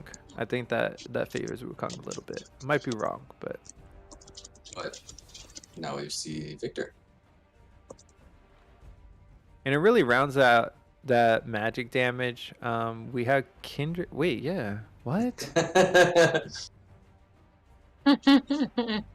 We're gonna question figure is- this Yeah. out, like, The question is, can we predict anything correctly? I think that Karthus has to go into the bot lane as Veigar comes out to round out the middle. A normal composition for the red team. Thank you very much with the Veigar pick, Jed. At least But- one thing in this is predictable. Yes. Okay. Maybe. There we go. Alright, so it turns out it is, at least for now, for the next 37 seconds. Victor mid. Victor mid, Yeah, bot lane. that is also But- one of okay. Drake's players, but I mean Drake's mid laners. But last year we needed more like support type mid laner. So that was what he went. I just want to point out that I love how Neshama said he has to go meet some people, and apparently he meant a Twitch watch party for this stream. So welcome to the stream, Neshama. glad to have you there. But yeah, He's, so what he's do you, just in the presence of his family, you know, but he's got the stream Yeah. up, so he Yeah. satisfies that. He's like eating Family dinner movie with his family, watching his phone under the table. Yeah. Hey, that's what I'm doing. I'm in the living room. It's my wife and son are on the couch. This is quality family time right here. Hey, summer's coming but up. I Fine. do want to point something out that I don't like about Blue Team. I really don't like the Nami Karthus combo because Nami does well with champions who auto attack a lot. And guess what? Karthus auto attack is, I think, one of the slowest in the. It is one of the slowest, if not the slowest. You know, Soraka and Janna are up there as well, but Karthus farms mostly with the Skittles, and I don't think Nami is gonna be as effective with that. So where do you think Blue Side does have strengths though? Comparing, so maybe a little bit weak in the bot, at least in this matchup potentially. But what could be problematic on red side? Everything's problematic on red side. Red side Yeah. won draft. We need to put in a draft poll. Do we have the draft poll here? Yeah, I get the draft. Casters win. And everyone disagrees. Blue squad is winning. Coach Rivals, what are y'all thinking? Okay, as blue squad wins draft, what are these viewers saying? I'm gonna have to go against the viewers. Like, they're saying the viewers are saying that Nami Bubbles buff Karthus ult. Okay, I can see that, but Karthus ults once every 3 minutes. Like, I just His ult's on a I 3 see minute the cooldown? engage. It's really long. It's maybe not be 3 minutes, but level 1 it's pretty long. But I see the engage that Wukong had, that Hecarim had. Veigar has a crazy cage. You're not getting away. Lucian is such an early game carry. Thresh is so much utility, hybrid, tanky stats. I just see that there's just so much effectiveness on the red side, whereas Kindred, although a very strong jungler, really needs the gank assist. And where are you getting gank assist from your laners? Garen's not giving you gank assist. Victor, kind of, but not really. Like, how are you gonna lock down the Veigar? You know, he just throws down the cage and he runs away. And then the I Lucian mean, he's Thresh, got that slow though. Victor has that slow. Yeah, I mean, I think the engage on the other side is good, but they've got a lot here. Like, the Kindred ult will be super valuable in team fights. yeah, That's if Will they Win. get to that Will point, Win is on Kindred, so yeah, if they get to those team fight points, they definitely have a lot of utility in terms of the Nami ult is going to be super disruptive. Karthus just dying in your backline and just destroying everyone, or just going on top of the Kindred with the Victor ulti. Like, there's just going to be so much happening with that. But I think the early game goes over to the red team, and blue game is going to be hurting if they don't make it to mid or late game even. Just wanted to throw out there, the cooldown is 200 seconds on Karthus. So I was correct. 3 minutes and 20 Even- seconds. yeah, that's we'll see. As We'll we see when get that onto happens, the and then we will rift, are we wait. gonna see we see shenanigans? That's there will the be ultimate blood, question. and I'm here for it. That's right. What everybody wants to know. All right, but the counter shenanigans. Okay, they're going straight into the bot lane. Cheese plays As- all over. Look at this. I love it. I They're love gonna wrap it. around on each other, and they're gonna. Please tell me Are they- that they're both going to invade nothing. Yeah, They're looking they're for gonna each be in each other. other's jungles. Wait, what are they doing? Okay, they're gonna face check. They're gonna face Oh, check. this isn't going to go well for Okay, so when you do Somebody. this invade, somebody Oh. should drop a word over that wall, so you Yeah. can catch them on that rotation. They put it into the bush that they just walk into. You've got enough CC just to walk into the bush and face check it. Dang, I would have wanted to see them last a little bit longer, but it's all right. Okay, both teams, no kills, no deaths. Yeah, this is a Even- very even. boring game.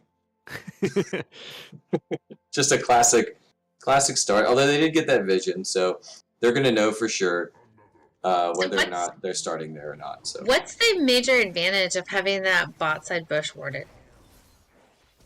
So for blue side, Yeah, they like all went to go ward this one bush. What's the advantage there? I think they were just looking for a kill, catching somebody off guard, because Lucian and Thresh can be very aggressive into the early game. And if they win that aggression with an early push and like kind of like a bush cheese. So I Yeah. think that's what that invade is supposed to counter. I see. Maybe So, maybe so they somebody went smarter five. in the chat can correct me again. Well, I think you're right. They went five stack to the bot side in case they sent Nami? ADC support to the bot, and then they could just collapse on them in a 5v2 or something like that. So if they had gotten there and red side had just kind of just wandered their way to the bot lane, they would have been able to just completely. Oh, here jump comes in the on that. hook. Ched, though, only at 100 HP, decides not to take it, and Kitty is really trading back onto Ched. Caspi on Nami now, just doing so much poke that Ched just really couldn't go in, even though they land the hook. English teacher is very aggressive on Pathfinder up here. Pathfinder's got, well, until just a second ago, had more CC. And here, Will Win is invading, and Clown Viego But is was pulling that seen? Red off. Did I Clown don't Viego see that? Sure. I don't think he did. They But say, he's yeah, got he did. He now. backed off. He Yeah. backed off immediately as soon as it was called out because he was all the way up at Garen's tower, and Pathfinder was, he was calling for some assists. Good pathing from Will Kindred is Win. going in. Kindred's going in on Hecarim right now. Yes, On his, he he's is. pushing But him off. Yeah, Hecarim is pushing just him off his like, crooks. I'll just chill back over here. And so this is what I was saying was like Kindred can be strong early. He is 10 CS down though, and so he didn't really. It wasn't really an effective invade. Watch out, English teacher! He left his laner up there way pushed up, and Kindred decided to go grab her first mark, instead of gank English teacher. But I bet the English teacher gank is coming next. Okay, There here it it comes. is. English teacher is still pushed up. He is going to have to pass the Yeah. reward, but he is looking bloodthirsty. Will Win is pushing in. English teacher is going to be using the bush to hide into the fog of war, and the leap think away, the flash forward. Pathfinder is going to spinning to winning, and that is going to be Garen first blood. No ignite even needed. Stones, you were right. The silence, right? The silence, yeah. I would say one thing that's gonna be interesting. This Kindred being having to be all over the map is going to be one way that you talked about some of the deficits that Blue Side might have. Will Win on Kindred running around the jungle. They're gonna know so much about where and what to expect that just the knowledge game it could be enough to tilt scales in Blue's favor. And even though we thought the early game went over to Red Squad, a good gank, a little bit of, too much aggression into the top lane, but Pathfinder was doing well holding that lane, as you do see the CS differential in the top lane is really going over to Pathfinder's side. Okay, here comes Will Win pushing forward. Bullet Games is going to face check that. That's going to be good positioning. Will Win does have the flash, but decides not to go for it. Bullet Games and Ched just And walk here comes away. Hecarim. Here comes Hecarim. Let's see what happens. Oh, he's waiting. Gonna see if they're gonna push forward or not. Yeah, just trying to offer some support. Let Lucian. There he goes in. There, Oh, there wow, it he's is. But diving he's into got this the turret. bubble is amazing, and he gets caught out, takes a bubble to the face and a turret shot. Will Win is going to be looking to keep pushing forward, and that is going to be the bubble coming out. No, but does not connect. As we see more action to the top lane, Pathfinder is now going to lay his aggression onto English teacher again. Was not going well earlier, but Blue side is getting a 1,500 gold lead early. To point out at this time in the last game, there was like 8 kills. Just Yeah, how there was- aggressive last game was. There were 6 kills, I think, at like Drake spawn, and At the 3 minutes. commentary was even more than that. Yeah, the commentary was like, "Oh, cool, there's objectives on the map, but nobody seems to want them. They're just more interested in fighting." Yeah, much slower pace, but here comes a nice little run around. Pathfinder's a little bit too Oh, far up. He does not yeah. have flash available, but he does have spinning, and spinning is good enough to win as English teacher does walk away from it. Takes the ult from Pathfinder, and Pathfinder is able to just walk away after ulting English teacher, and that's going to be the level differential coming out from that death earlier. Yeah. Will Win is Kindred's in the jungle now with Hecarim, so Kindred might be trying to. Looks like a 2-man rotation. They're going to rotate up to top lane together. No, they're not. They were just getting They were just getting Pathfinder looks like he just wants to take the chase, but Con Viego is here. He's saying, "Get off of my monkey." He's gonna chase him away, and this is gonna be enough. Pathfinder does get the kill on the Con Viego, but Will Win is here, and the ignite Pathfinder shuts him survives. down, and the exquisite play from Garrett Top. Yeah, beautiful kiting directly into Will Win. So way to be there at the right time, and then baiting out the chase, the low health chase. for sure. Very nicely played. Yeah, that was really nice. As Pathfinder is putting on, some really heavy playing top. Last game, this game, 2-kill lead, 30 CS difference. It is not looking good for the monkey here. And there's some shade coming out of the chat, but Victor seems to be holding their own, as Eric29 has turned this into the Drake Pime show. So mid lane's just kind of doing its thing. Victor and Veigar, the V's in mid lane, are just kind of duking it out for CS. What do you think is going to happen out of that mid lane? We haven't seen really anything there. It's been top and bot side. So where do you think the tide's going to turn? Ched is going to be pushing forward, but that's going to be so much damage, and the single Skittles are coming out. Key does get the kill. Bullet Games is going to try to push forward, but the flash and the exhaust are going to be enough. Bullet Games splashes into the bush, trying to stay alive, but the Qs keep coming out, and the Skittles connect into the water bubbles, but Con Viego is in mid on Drake Prime, and Rogue Otters gets to slay onto Drake Prime. And then here they're oh wow. That's going to be actually Red's first kill. Yeah, finally getting one in.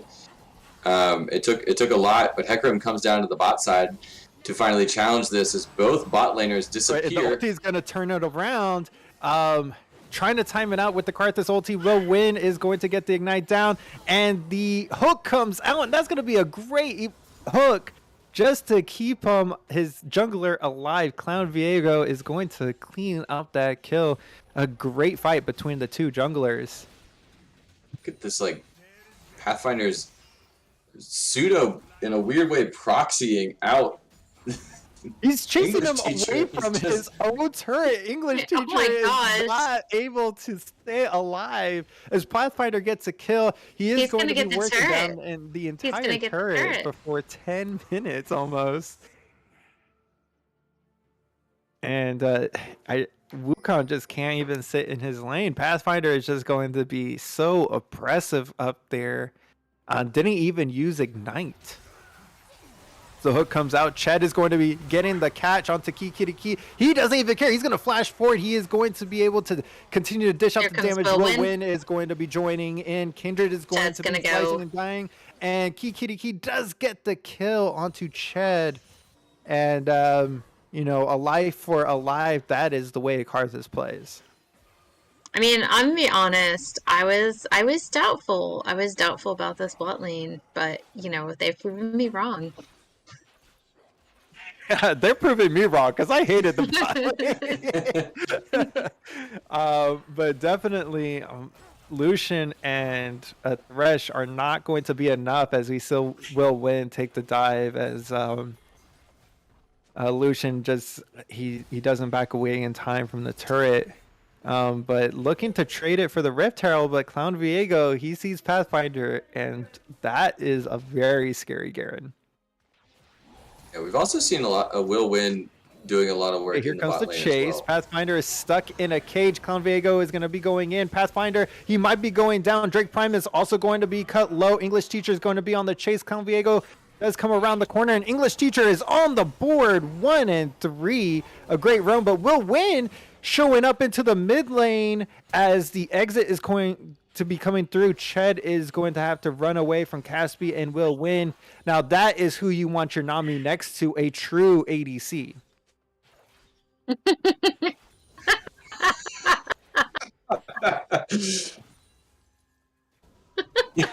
Gotta call it out. Like I say, they're You're doing so it mad right. about those Karthus I'm ADC. still so upset about the So Karthus salty pick. about it. Like, So salty. it is just like they shouldn't be winning the lane and they're up 2-1. Like they shouldn't be even in CS and they're just like so safe, showing so much No. utility. It's bullet game since the ulti wide, and that is going to be Drake number 2 going over to blue team. Pathfinder is just going to work on this second Oh my turn God, he's at already 12 at 12 minutes. minutes. Oh no, he's That doing is so much 118 work. CS at that. I mean, He is a maniac. is that perfect CS? It feels like. Where, I mean, he's up there. He's Yeah, doing nothing but that's- hitting yeah. CS. Unlike Drake Prime in the mid lane. I'm just helping Eric out a little bit, you know. Eric watching from the retiree section. Got front row seats in the retired section. Hey, you Playing said this it. season, You right? said You it. did You say said it. Oh, right. Yeah. Hey, Robbie, watch the flame on Drake. Come on. only he can insult Drake. They have a special relationship. So one thing we have seen a lot of is Will Win roaming like crazy on this jungle. I mean, Oh, it's yeah. not a roam, but he's been really heavy in the bot lane, so it's almost been a 3v2 most of this game down there. And what I want to point out, I noticed it when he was in the mid lane cleaning up the CS that Drake Prime was just leaving up in the mid lane. Was that he was killing all the minions, he was only getting 1 gold. So like because he's a jungler, he has the jungle item. He's not getting gold from too many minion kills. So most of his, even though he is 1 CS ahead against Clown Viego's Hecarim, it really doesn't translate into a lot of gold because he's not taking a lot of jungle. He is just ganking and ganking and ganking on this Kindred. Yeah, I look at in the gold. I was just about to ask about that. Yeah, so 5,700 total to the 4,400 for Hecarim. But look at that. Look at that fat wallet sitting up in the top lane. 7,700.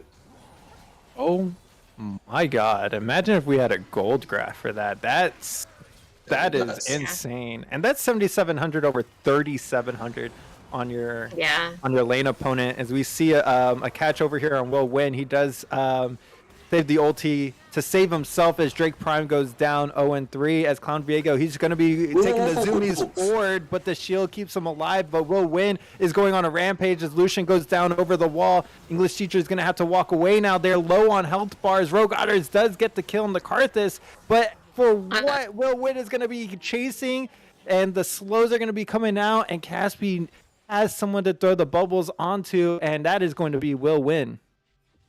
Yeah. The Nami Dancing has around there. great. Yeah, she has great survivability in those fights, and as long as she can stay alive, like she's gonna keep Will Win alive. You know, like she's gonna keep Kindred alive. So, like that's a good pairing for the two of them. Yeah, there's going to be a 9,000 gold lead, almost 4,000 of it just in the pockets of Garen. Look at the farm. He's almost 100 CS, 70 CS over everybody.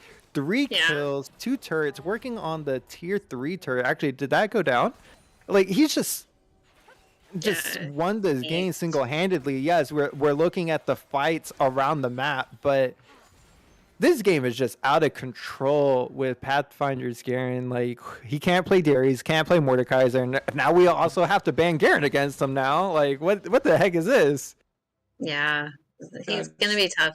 He's gonna be tough for sure. I mean, and Kindred is super mobile, so you know that's the type of jungle that Will Win seems to like, is the super mobile. Yeah. The ADC jungle. Yeah. The ADC jungle. Ezreal. exactly. Ezreal the jungler. I almost expected the Ezreal jungle. Yeah, the Who plays mobility. Ezreal jungle? Come on. The mobility of that champ is really coming into play. The whole purpose of that champ is to be everywhere, including the other jungle, and so it's just really coming in. It's just really doing work right now. Yeah, so we see the bounties coming out for Red Team. They can, but are they ever going to be able to grab a bounty? Rift Herald's up, but maybe they trade it here. Yeah, maybe so. I mean, it looks like Blue's grouping on the bot side of the map. They want that third Drake, so. But They'll have to deal with Pathfinder. I mean, yeah, if Red, yeah, exactly. Red's gonna need to get over into position if they want to trade Rift for it, though. Yeah, I would want to see them trade Rift here. They're gonna go in. Their Rogue Otters is level 11, so that's nothing to be to disrespect. But English teacher is protecting his tier 3 turret, and apparently we're not allowed to do that as blue team is going to take the Drake on the other side of the map. Pathfinder is just going crazy. If red team does not give up that dragon, they're going to just end up losing their Nexus on the back end. English teacher was in the chat just a second ago, and he said, "This is not my proudest moment." It's preseason. If he was playing the game instead of chatting, maybe it would have gone different. If you can chat, you can use your spells. Come on. And then Pathfinder just rolls into mid lane to take another turret. So Now there is a shining light over here, and that is going to be Rogue Otters on Veigar. He is level 11. He's 3-1. He can blow somebody up, but I want to see him. He's got targets to choose from. He can, if they catch Will Win with his ult down, that's someone you can blow up. You can blow up Drake Prime. You can throw Karthus. You can blow up Nami. Like, he's got a lot of targets if he plays that properly. He just has to find that proper angle. yeah, the other thing to note is that Pathfinder only has 4 kills in this. The CS is what's in that wallet. The CS and some turrets. Like that is what if we're gonna have a teaching moment, every time something like this happens, it's like, all right, kids, CS. This is why CS is so important. Like, you don't need all the kills. You could still get good CS and have a ton of money to build and buy. So, He's got 2,000 more gold than the Kindred does, but 4 less kills and 2 fewer assists. So yeah, that's almost all that. Yeah, but also look at the Nami gold. She has more gold than everybody on the red team. That's how bot lane did not go well. Top lane did not go well. As Veigar goes down, the shining light for red team. They're 19. The candle in the cave. But as long as Nami, as Eric points out, Nami has more gold than Victor. But I see the push coming in. This might be the game-winning push. They could go for some kills here. It looks like they're going to back it off. We do have Baron spawning here in about 5 seconds, and it looks like blue team is going to make a beeline for that, possibly even try to go for a catch. Yeah. Will Win is going for a catch here, and if Will Win goes godlike as the ulti comes down to keep him alive. Clown Viego is in there trying to do any damage that he possibly can, as Drake Prime is finally on the board. Double kill going over for Will Win, a kill going over to Drake Prime, and this has to be the game-ending push as Pathfinder has joined the fight. And that's going to be a second inhibitor at 20 minutes. Rotating to the other one. I think they were trying to grab. I think Chad was trying to grab the Kindred to prevent them from going to Baron, and that was how that engage started. So he caught Will with a hook during that fight, and that was kind of how that whole started. It didn't really go so well for red team, unfortunately, but like they're trying to pull, I think, Kindred back into the base to like isolate him and kill him, over the wall like that. And here's what I like about that play with red team is that Chad is like, hey, I've got Kindred. Okay, we can dump all of our CC. So you see Hecarim ulting in, and it just doesn't look well in the end because of the gold difference, but it's a decisive play, and that's what you need to do. You need to be looking for plays, right? You don't want to just roll over and let them take your base and everyone stay alive. As Clown Viego goes in for another fight here, they're trying to make stuff happen. Yeah, he had to do that. Yeah, he had to go in and try. And that's what I like, even though it seems one-sided here. Like, they're still here. They're still making plays. They're still sticking with the game. Yeah. That's what you like to see out of. Yeah, because I mean, even if he gets in and he steals that Baron, he goes, that could be a big shift. I mean, at this point, you know they're gonna get it, so you have to expect, okay, if they get Baron, they're gonna get Baron. But if we can get it, we can at least stave them off a little bit. So Oh, the damage from Pathfinder there is just insane. As the Karthus ulti, I think the point was to get them all down, so get a Karthus ulti Yeah. pentakill, Yeah. but only comes out with 2 there. As Cloud Viego is the only one left alive. He's gonna go for the hero kill, and Nami says nope. And A lot that of is purple going to minions. be, yeah, that's going to be the game, as almost a 20,000 gold difference in the end. And once they had a lead in the top lane, they never let it go. And that just ballooned into blowing up this game. It went from top to bot.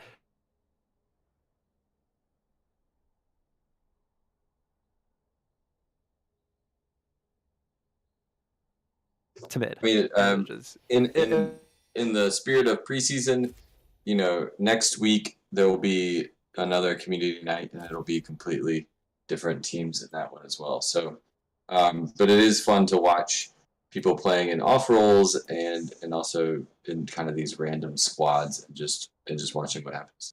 Yeah, I want to see a second top laner put on Pathfinder's team just to see how they work that one out. Yeah. Yeah, that's another thing. It's a nice it's educational in the world of team building. So it'll be, these are educational all over. What so question, what was the most chosen role in tier 1? Let me check.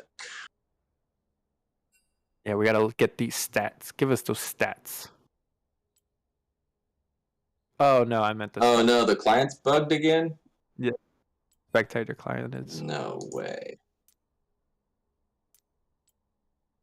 Bad. Let's see. I think they're trying to go again. We're gonna run it back. Oh, I That's am done. I am done. Yeah, I'm out. It's late for me. This is so, not something that we stream, but it looks like they're about to go crazy over there. Yeah. Yeah, it does look like they're gonna go crazy.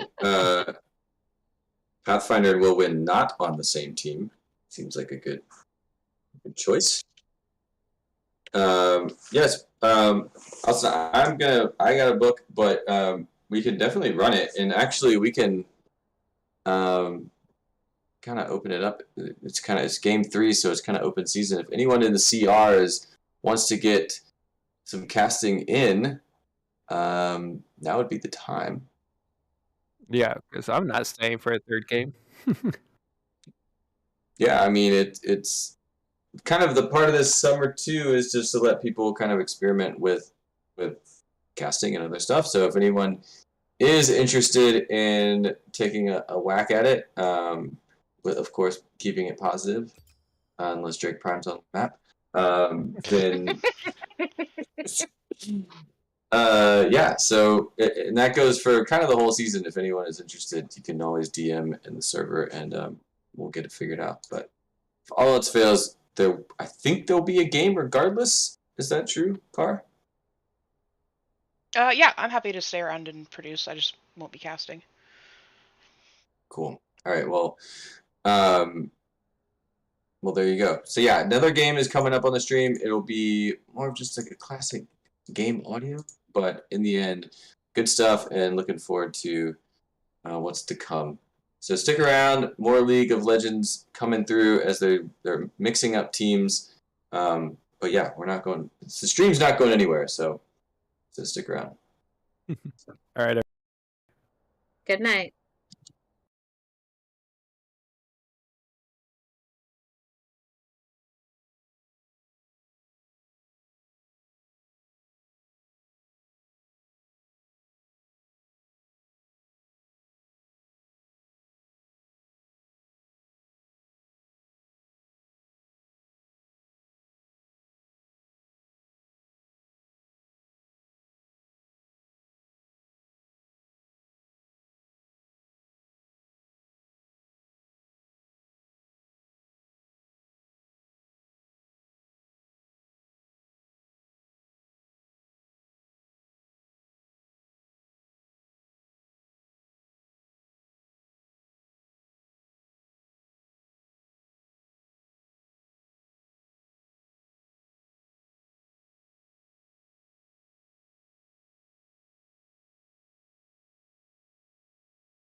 good.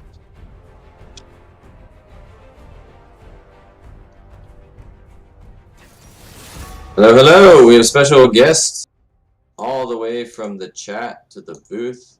Welcome, Eric. How's it going? Hey, it's going pretty well. I am just here to flame some certain specific people. But in a positive way, of course. Well, you know, a little bit constructive, hopefully. Yeah. So welcome. So we're getting to game 3 tonight, which is unexpected and fun. So thanks everyone for sticking around. Schmitty's super excited. But we're in draft. Things are kicking off. We've got, I believe we have a brand new player who's never played League of Legends before. That's Hernandez Teaches. It's just so exciting to watch them to play today. What are you looking at when we see this draft? Well, Nami Lucian's really strong, but with Ashe set up post 6, it's going to be pretty gankable. So we'll see what happens there. Yeah, that ult should lock some things down pretty nicely. And then they have Drake on Galio, so it should be okay into Fizz. Yeah, and I believe that's probably going to be Bullet Games on Fizz, and that's basically his favorite champ. So super comfortable pick there. I wonder if he's wearing his onesie for this. I hope so. I certainly do hope so. Yeah, Clown Viego is back on left side up against Will Win, but this time we have Pathfinder and Will Win on opposite sides of the rift. So I know they were a dominant pair in the last game, so now it'll be interesting to see what happens when they're facing off against each other. And we've got Fiddle coming in, Lee Sin, and we're picking our last 2 champs before they mix it all up. But yeah, so what have you been seeing tonight from the grandstands? How's it been going out there in spectator land? It's just been Drake diff every single game, whether it's positive, whether it's negative, you know. He's just doing it all. He's just doing it all. He's just doing everything. He's on Galio this time, so what do you think's gonna happen? Do you think he's gonna just sit in Fountain, or? I mean, I think he'll sit in Fountain, but it won't be by his own choice. Be checking out the shop by force. He's trying out the new colorblind mode where you play with a gray screen. Ooh. That's fun. Wait, it's actually gonna be so gankable for both junglers. Which it might be everything like top, they're just gonna be fighting. Bot's just gonna be fighting, or bot will be fighting later, I guess. But Nami's pretty gankable. Yeah, and then it looks like everything's setting out. So yeah, so Set, Kled, we haven't seen either of those in this series tonight. Lots of new champs. Actually, Nami is a repeat from the last game. Schmitty's asking if Blue has a lot of AD.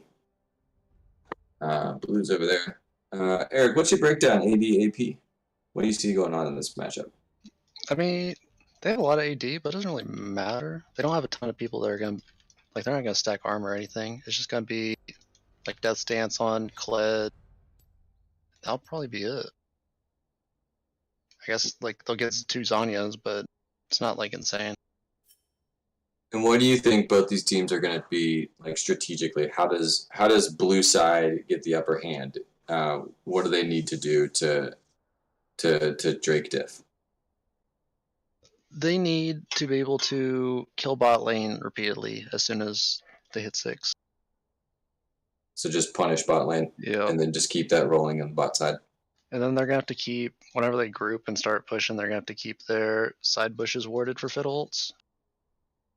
Yeah, because Fiddle can be coming from very different locations, so bush wards, jungle wards vision will be key.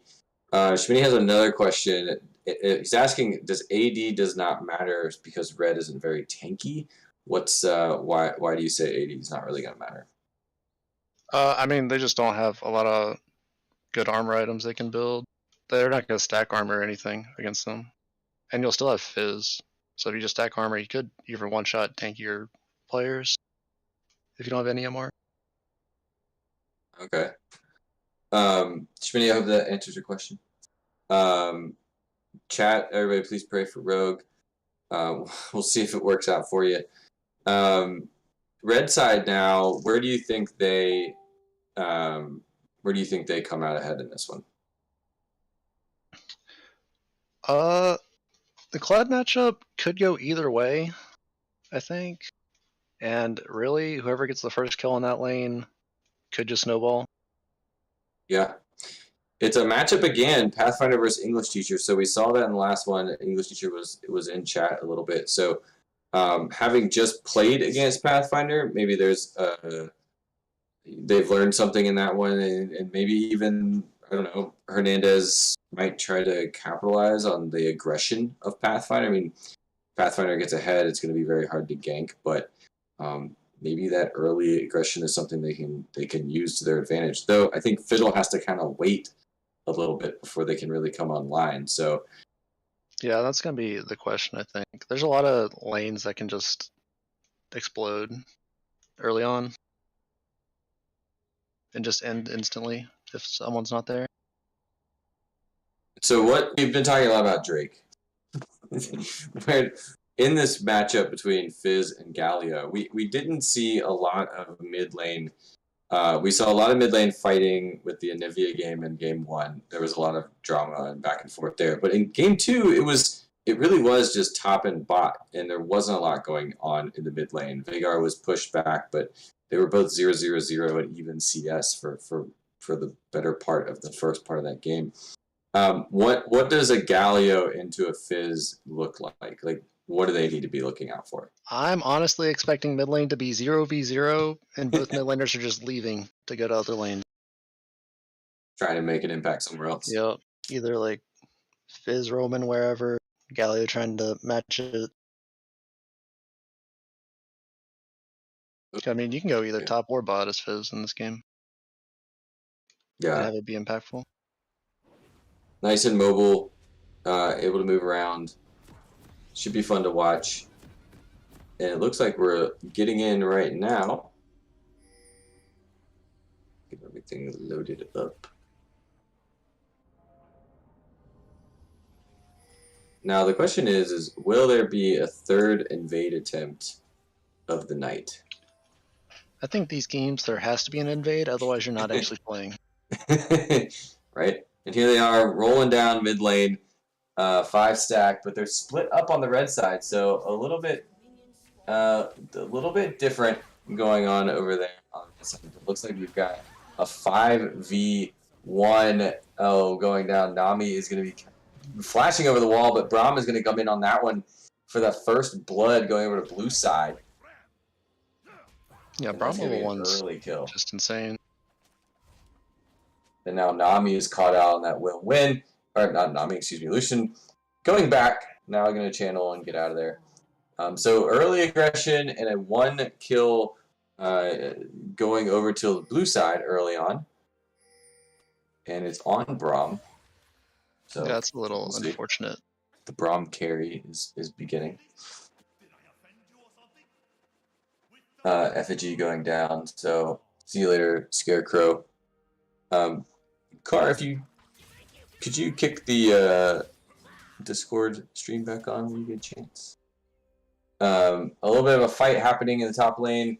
English teacher and Pathfinder going level 1 in the tri-bush.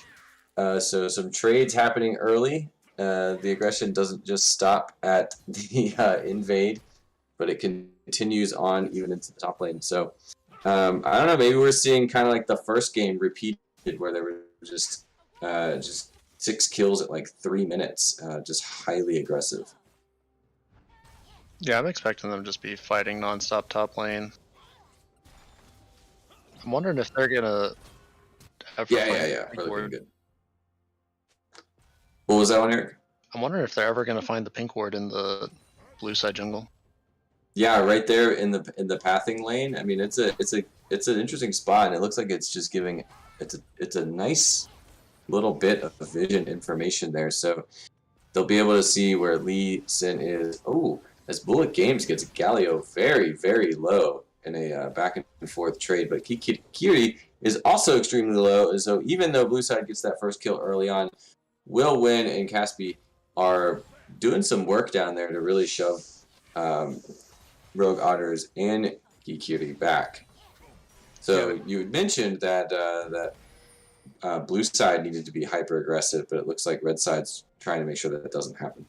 Yeah, I mean, Nami Lucian's going to win early for sure. It's just a question of if they can kill Nami on repeat post 6. Then with no flash, it should be pretty gankable. He just hasn't path bot yet. He's just only path top so far. Yeah, and Clan Viego and Bullet Games going in on Drake Prime for an early gank. And it looks like it's going to happen. Clan Viego's going to get the second kill for blue side. And some little turret cheese coming in there as Gallia's able to take out Clan Viego. So a little bit of a 1-for-1 in the mid lane, which is nice. TP is going to come in to get back to lane. Scarecrow is moving around, pathing possibly into mid to counter that Fizz, but looks like nothing's going to actually happen with that. Yeah, I mean, it's definitely worth it for blue team. They got the first blood and the assist on top of it. Oh wait, they already got first blood, but they got the assist on top of it. Yeah, Pathfinder's going to get killed, but it looks like Hernandez, the bubble goes in. Scarecrow looks to be posturing to engage, but is going to be caught out a little bit in the tri-bush. Going on Kikiri, but Clan Viego is there to counter as well. Hernandez teaches now on the run. Pathing back to the bot lane will win, and Caspi is going to try and help out. And that's going to be a nothing for nothing in the bot lane, at least for now. Will Win is still pretty low, and they're still fighting down there. So they might just keep this one going. I mean, they're just going to be down here all game. Might as well lane 5v5. Change the rules of the ARAM. And Pathfinder got killed top too while we were down here. Yeah, and it looks like Caspi might be going down. Will Win might be going down in this fight as well, as they push back that red side all the way to turret to pick up a few more kills.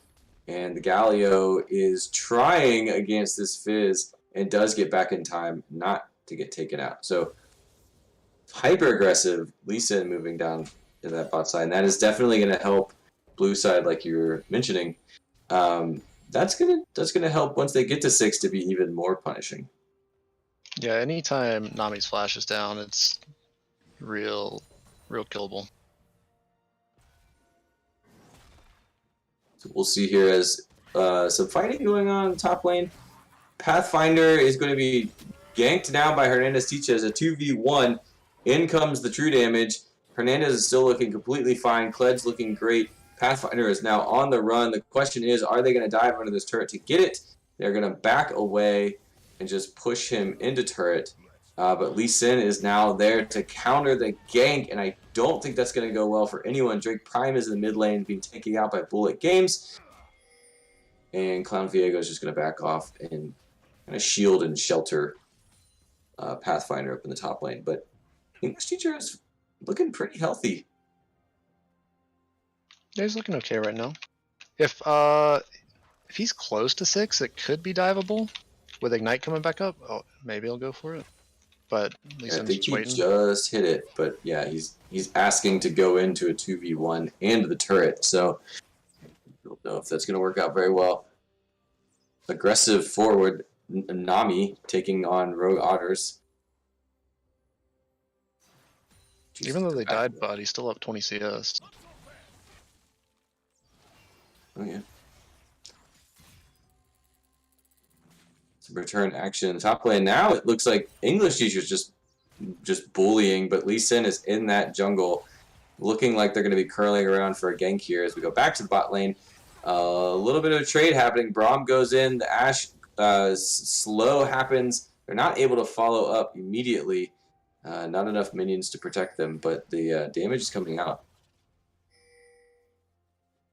Yeah, and Schmitty's talking about wave management. I mean, we saw Pathfinder owning minions in waves last time. 3 down here in the bot lane now. Will Win is coming to help out with everybody as they're going to get 1. It's going to leave Rogue Otters. They're going to back away. So still trying to punish that bot lane to keep them at bay. You think that's gonna end up being the strategy here for the red side, is to just kind of camp bot lane to keep them from being a punishing level 6? Yeah, they're gonna have to. But like, Fiddle counter ganks are probably some of the best in the game. He can just sit 2 bushes back.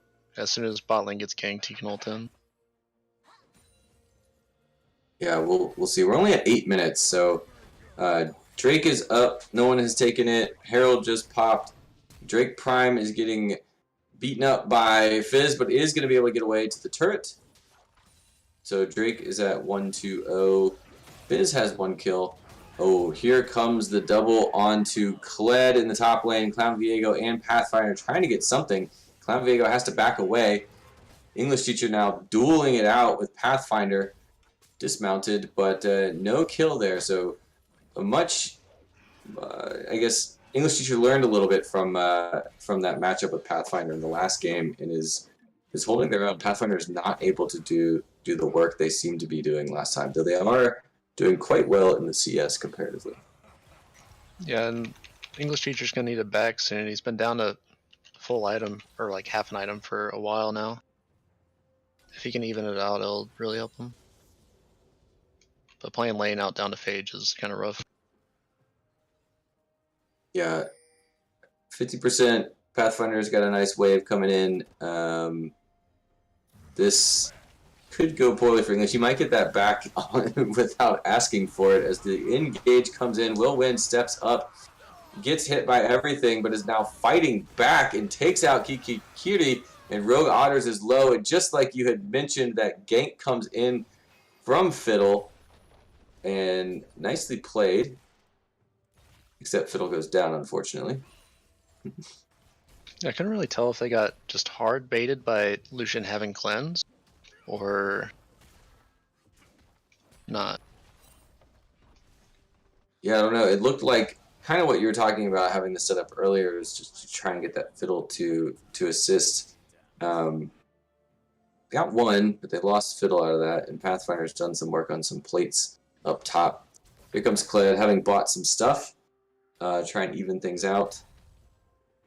So we're about 10 minutes in. We still don't have a Drake or even a Herald on anyone's radar. We've got some vision down there in the bot lane. What do you think both these teams are looking to do? Is it just literally just fight, fight, fight? Is that what's going on? The longer Galio keeps Fizz in lane without him roaming is just winning for red, I think. Okay, so just keep the pressure on Fizz to make sure they can't, basically roam and help out. Yeah. If he just needs to get out of this lane and either gank bot or gank top. Yeah, as we see an engage here, Kled rolls in. Galio is super low. Hernandez Teaches comes in as well. The Scarecrow chasing down Bullet Games into the jungle is going to heal up off of that, and that's 3 chasing. They're finally going to get nothing as Bullet Games fizzes out of there, is now trying to path anyway towards maybe Pathfinder or to any sort of help, or is at least going to try to die to hurt. But the minions are there to help as well. They cannot kill this Fizz. He roams wherever he pleases. Galio comes in. Pathfinder takes him out. And this boy finally dies. Kled takes out Fizz, but at great cost. Drake Prime is here. Pathfinder is getting 3v1. Here comes the ult from the Scarecrow, but Clown Viego is here to clean up as well, but it's looking pretty dire. Pathfinder is on a rampage, cannot die. Drake Prime does, though, and this just completely shifted over as now Fiddlesticks goes down. Yeah, that ZW was huge. And then as soon as Kled died, they ran out of any consistent damage. They only had Fiddle and Galio who already used all their abilities. That was just a wild, wild pathing from the Fizz, just hopping around in the jungle to finally get up to Pathfinder to get that help that was much needed, and then just to be able to turn that around. I mean, that was a massive engage and just a little too squishy from the help. Yeah, I can't believe Will went Kraken against this team either. Why would you, what's... Like, he could Please explain to our audience / me. like Gale Force is just like the more typical like Lucian item, and he could use it pretty well against Fizz, Set, and Ashe. Like, he can dodge the Fizz ult and Ashe ult with it, or he can just get out of Set range. So a little bit more mobility and Yeah. and utility. But I wonder if he just feels like he needs it to do damage to Set. If he ever gets to that point. Set seems to be pretty comfortable up there. They did get Herald. It's on Lee Sin. It'll be interesting to see where they use it. But that's definitely going to help blue side continue this momentum. 2 in the mid lane. Caspi now, Nami. 2v1 under turret, not a good place to be. They probably should have looked to drop Herald pretty early mid, and they would just about take it and get the plates, but now I'm not sure if they're going to have time to get the plates. Yep, it looks like Fiddle's going to come in, maybe get some help from the turret, but they're able to back out. Fizz is able to get out. Clown Viego's here now as well. Kiri is completely full health. But we're also watching an engage in the top side. Pathfinder is just relentless. The Herald does come out, just kind of as you were expecting. I think it's Wait, did they kill it? that was incredibly fast. I can't see. It did. It went to bot lane. Oh, they killed it actually. Okay. I saw it come up and then it was, where did it go? So turrets being damaged in all lanes except Pathfinder's already taken out 1 in the top lane. Moving down to tier 2 is gone as well. So the Hullbreaker doing work. Hernandez and English teacher trying again on Pathfinder. Here comes Kespi as well. We're going to try to 3v1. Will they be able to get him? Here comes Fourth just to be safe. Drake primes in the matchup as well. That true damage, that shield is unstoppable. The R comes in. This boy will not die. Finally, taking out Pathfinder, but it took almost the entire team. I mean, trading 1 for 1 in a 1v4 is pretty nice, and then you just Lucian dies from it. And Galio is going to be able to take out Lee Sin. So getting some nice pickup. Change a little bit of the momentum. Ashe is moving around the bot lane, pushing up. Kled's cleaning up some waves. So they at least get to stall things out for a little bit and reset. We might see... I would say this Fizz playing has been really nice, able to get out of so many dangerous situations. So nice use of the flips and the mobility on Bullet Games. I'm sure they feel good. Yeah, they don't really have a whole lot to lock down Fizz this game. I mean, I guess if he ever gets feared, but it's going to be tough. Yeah, grouping up. Drake is... Ooh, big fight coming in here. Everyone's engaging around this Drake. Getting a little choppy. Not really sure what's going on. Braum is blocking a lot. Hernandez teaches goes in. Kikiri is on the run as now Red Side is being offensive. Bringing a lot of the blue players down low. Clown Viego's in the pit. They're going to start this Drake and pull it out. Blue turret's going to go down, so Kled's doing some split push work. And that might draw off somebody. But right now, Kled's finally coming back down. No one's taking the Drake yet. Finally goes down. The fight continues. They're going to look for a pick. Bullet Games gets out of the way. Nobody has died in this fight. It's just been posturing and getting a Drake, as now they're all hunting and chasing Pathfinder. So the fight continues into the mid lane, though. Ashe coming out, trying to slow things down. And Red Side's just... I mean, they have to feel pretty good. They got 2 Drakes. Nobody died in that engage. And they got a turret. Yeah, they lost mid turret for it, but I mean, they got a kill on Ashe early on, and then picked up their second dragon, so... And it's Ocean Soul, which should be pretty insane for Kled. Yeah, that, and they were able to make some waves in the top lane. Clearing out that tower is going to at least help with the pressure that's been built in the top lane. So, not too bad. And now Lucian is going to just do some work on Pathfinder. Maybe that's what you were talking about. Kind of able to melt him down to 50% pretty quickly. So it might be rethinking staying in the bot lane.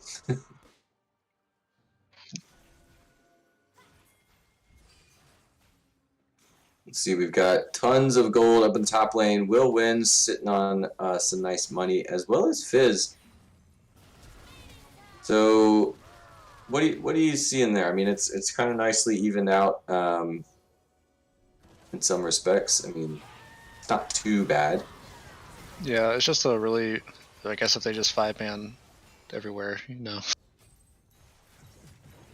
Yeah, I mean, and it looks like they're doing a little bit of that right now. So they all go in, they take bot lane turret, they get a kill on Fizz, but at the cost of possibly that mid lane turret.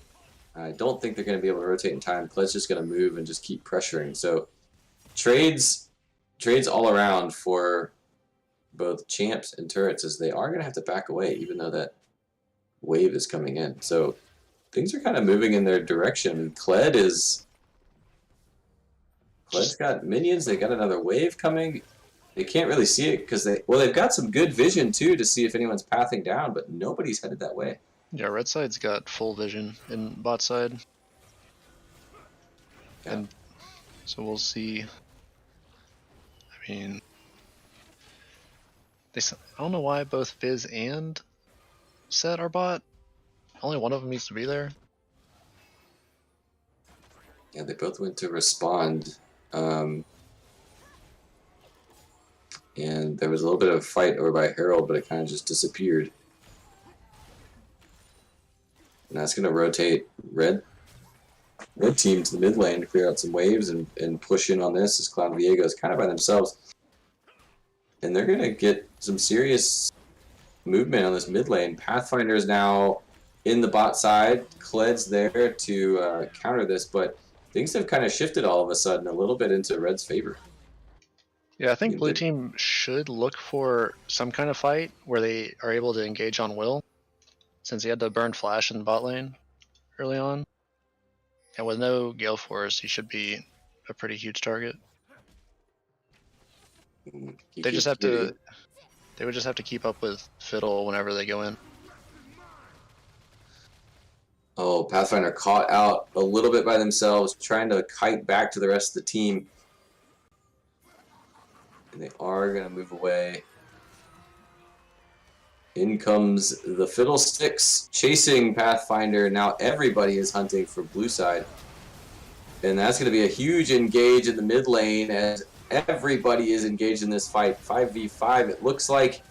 And Will Win is going to go down. So is Caspi. So is Mr. Hernandez. That's 3 on the red side. Only Pathfinder goes down for blue. So that's going to be a huge pickup for the blue side. And it looks like Kled might go down too. So that's the ace.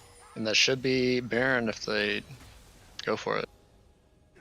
So they got the fight, just like you had mentioned. They need to group up. And it definitely... It felt like red side was starting to close the gap with these picks that they were able to get, but once blue was able to group up, they really were just very dominant. Yeah, Will really needs flash if he doesn't have Gale Force. Otherwise, it's pretty easy to go on him. That's going to open up this incredibly early 21-minute Baron, but red side is back, so a little too early. The timers are on. They didn't have enough time, and they're not actually going to get this Baron. They're all going to back off. And they might not even get Dragon then. Off the back now. Yeah, as Set moves down into the pit. But here they come. Fizz throwing some meat. And Will just has to take the fizzle with no sun. The Drake fight comes here now. Set ult coming in, throwing it straight into the middle of that fight. Pathfinder's going to take out that Nami. The Drake is going to move back into the pit. Double kill, triple kill for Set. Pathfinder does go down, but at great cost. Will Win is the only one left on the field. Another clean sweep wipe for blue side, though this time they did lose Fizz and Pathfinder, but they took out every single one. Another ace for them. Man, that was a huge Set W. Yeah. The fights coming in favor. Big fights coming in favor for blue side for sure. Oh, and we'll have to flash again. That's gonna be down for another 5 minutes. So how does knowing now that basically if they get into a big fight, if blue side all shows up, they have the team to win that. What can red do to kind of still claim objectives but not force fights? They How need do you to like bait the blue side into a fight, like where they're getting counter engaged with Fiddle and Nami ult, rather than running into blue team.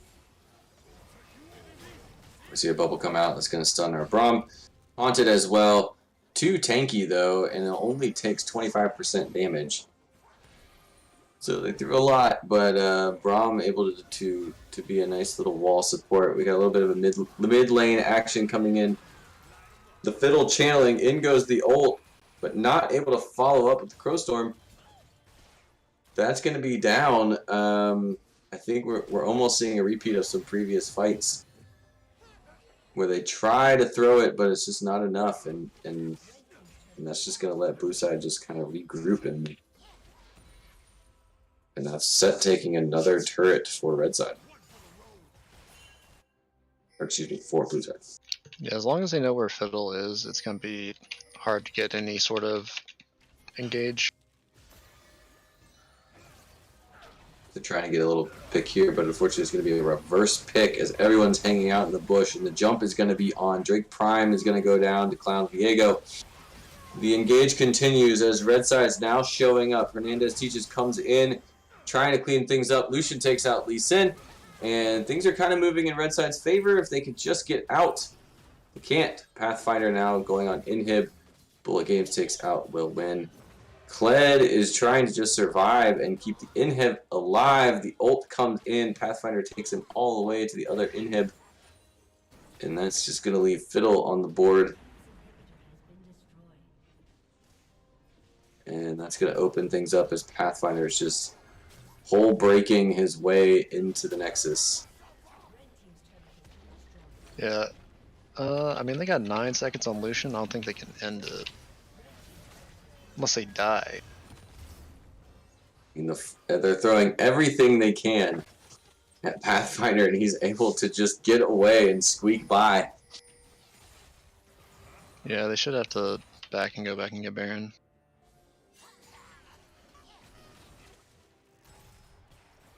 But I mean, now with bot lane that open, Set can just sit bot. And if they try to send 3 people to kill him, he probably takes one with him, and then they get Baron. If they send just one, he probably takes the tower and ends the game. Yeah, I mean, we got Winions just making their way. No one's responding at this point. Looks like they're trying to posture for a fight or something. Ash isn't there, so it's potentially a 4v4, but I don't think they want that.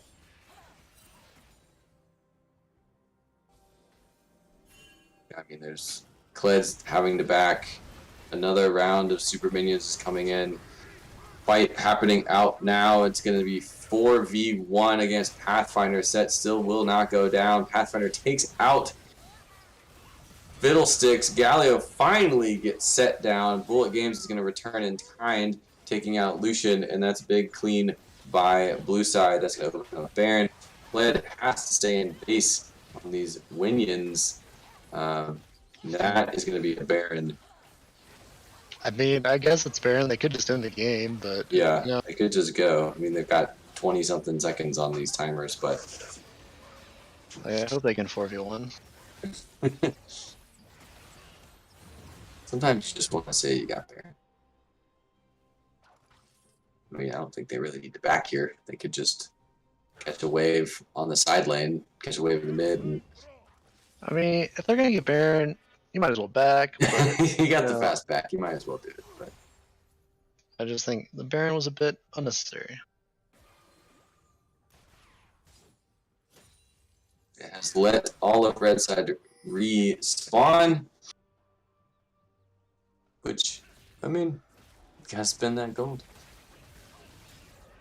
So yeah, they're just gonna reset. They're gonna force everyone to stay in base for red side. Try to shove these waves out, but I mean the threat is this bot lane, and they're just gonna collapse. They're gonna get this Drake and then collapse on really anywhere. Yeah, they should be able to see Fiddle like no matter where he is for the most part at this point. So it's gonna be really hard to get any sort of decent fight. They're now posturing, waiting, trying to clear these waves. Galio is curling around mid lane. Looks like it's about to be a hot spot. Lucian does take out Braum, but there's multiple Baron minions taking out Inhib and now running into the base. They've got threats coming from all sides as Pathfinder is being attempted to be dunked on, but all of that shielding is just... He's not going to go down. Yeah, it's fine. Just a 1.1k flash set W on the AD carry. Nothing to worry about here. Only true damage, by the way. It's only true. It's only guaranteed. It's only guaranteed to hurt. So, with that, we've got our third game of the night.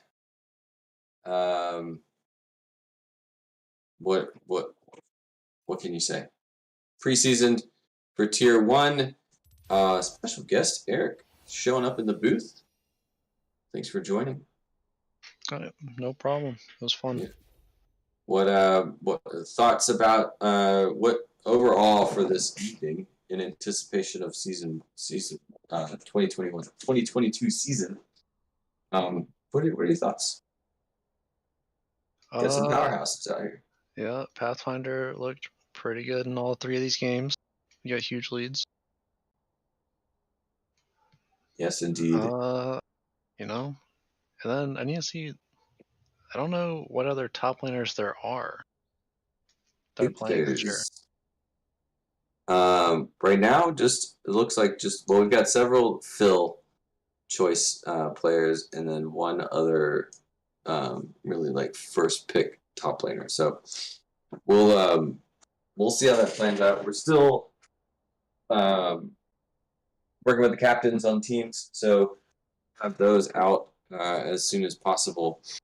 But yeah, I mean, it's a good look at what's to come for preseason. Of course, none of these weren't teams. This was just kind of a mix and match. So some of these players might be on same teams, some will not.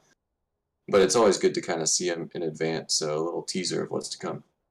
Yeah, it'll be interesting seeing how teams decide, like which lanes teams decide to play around. Yeah.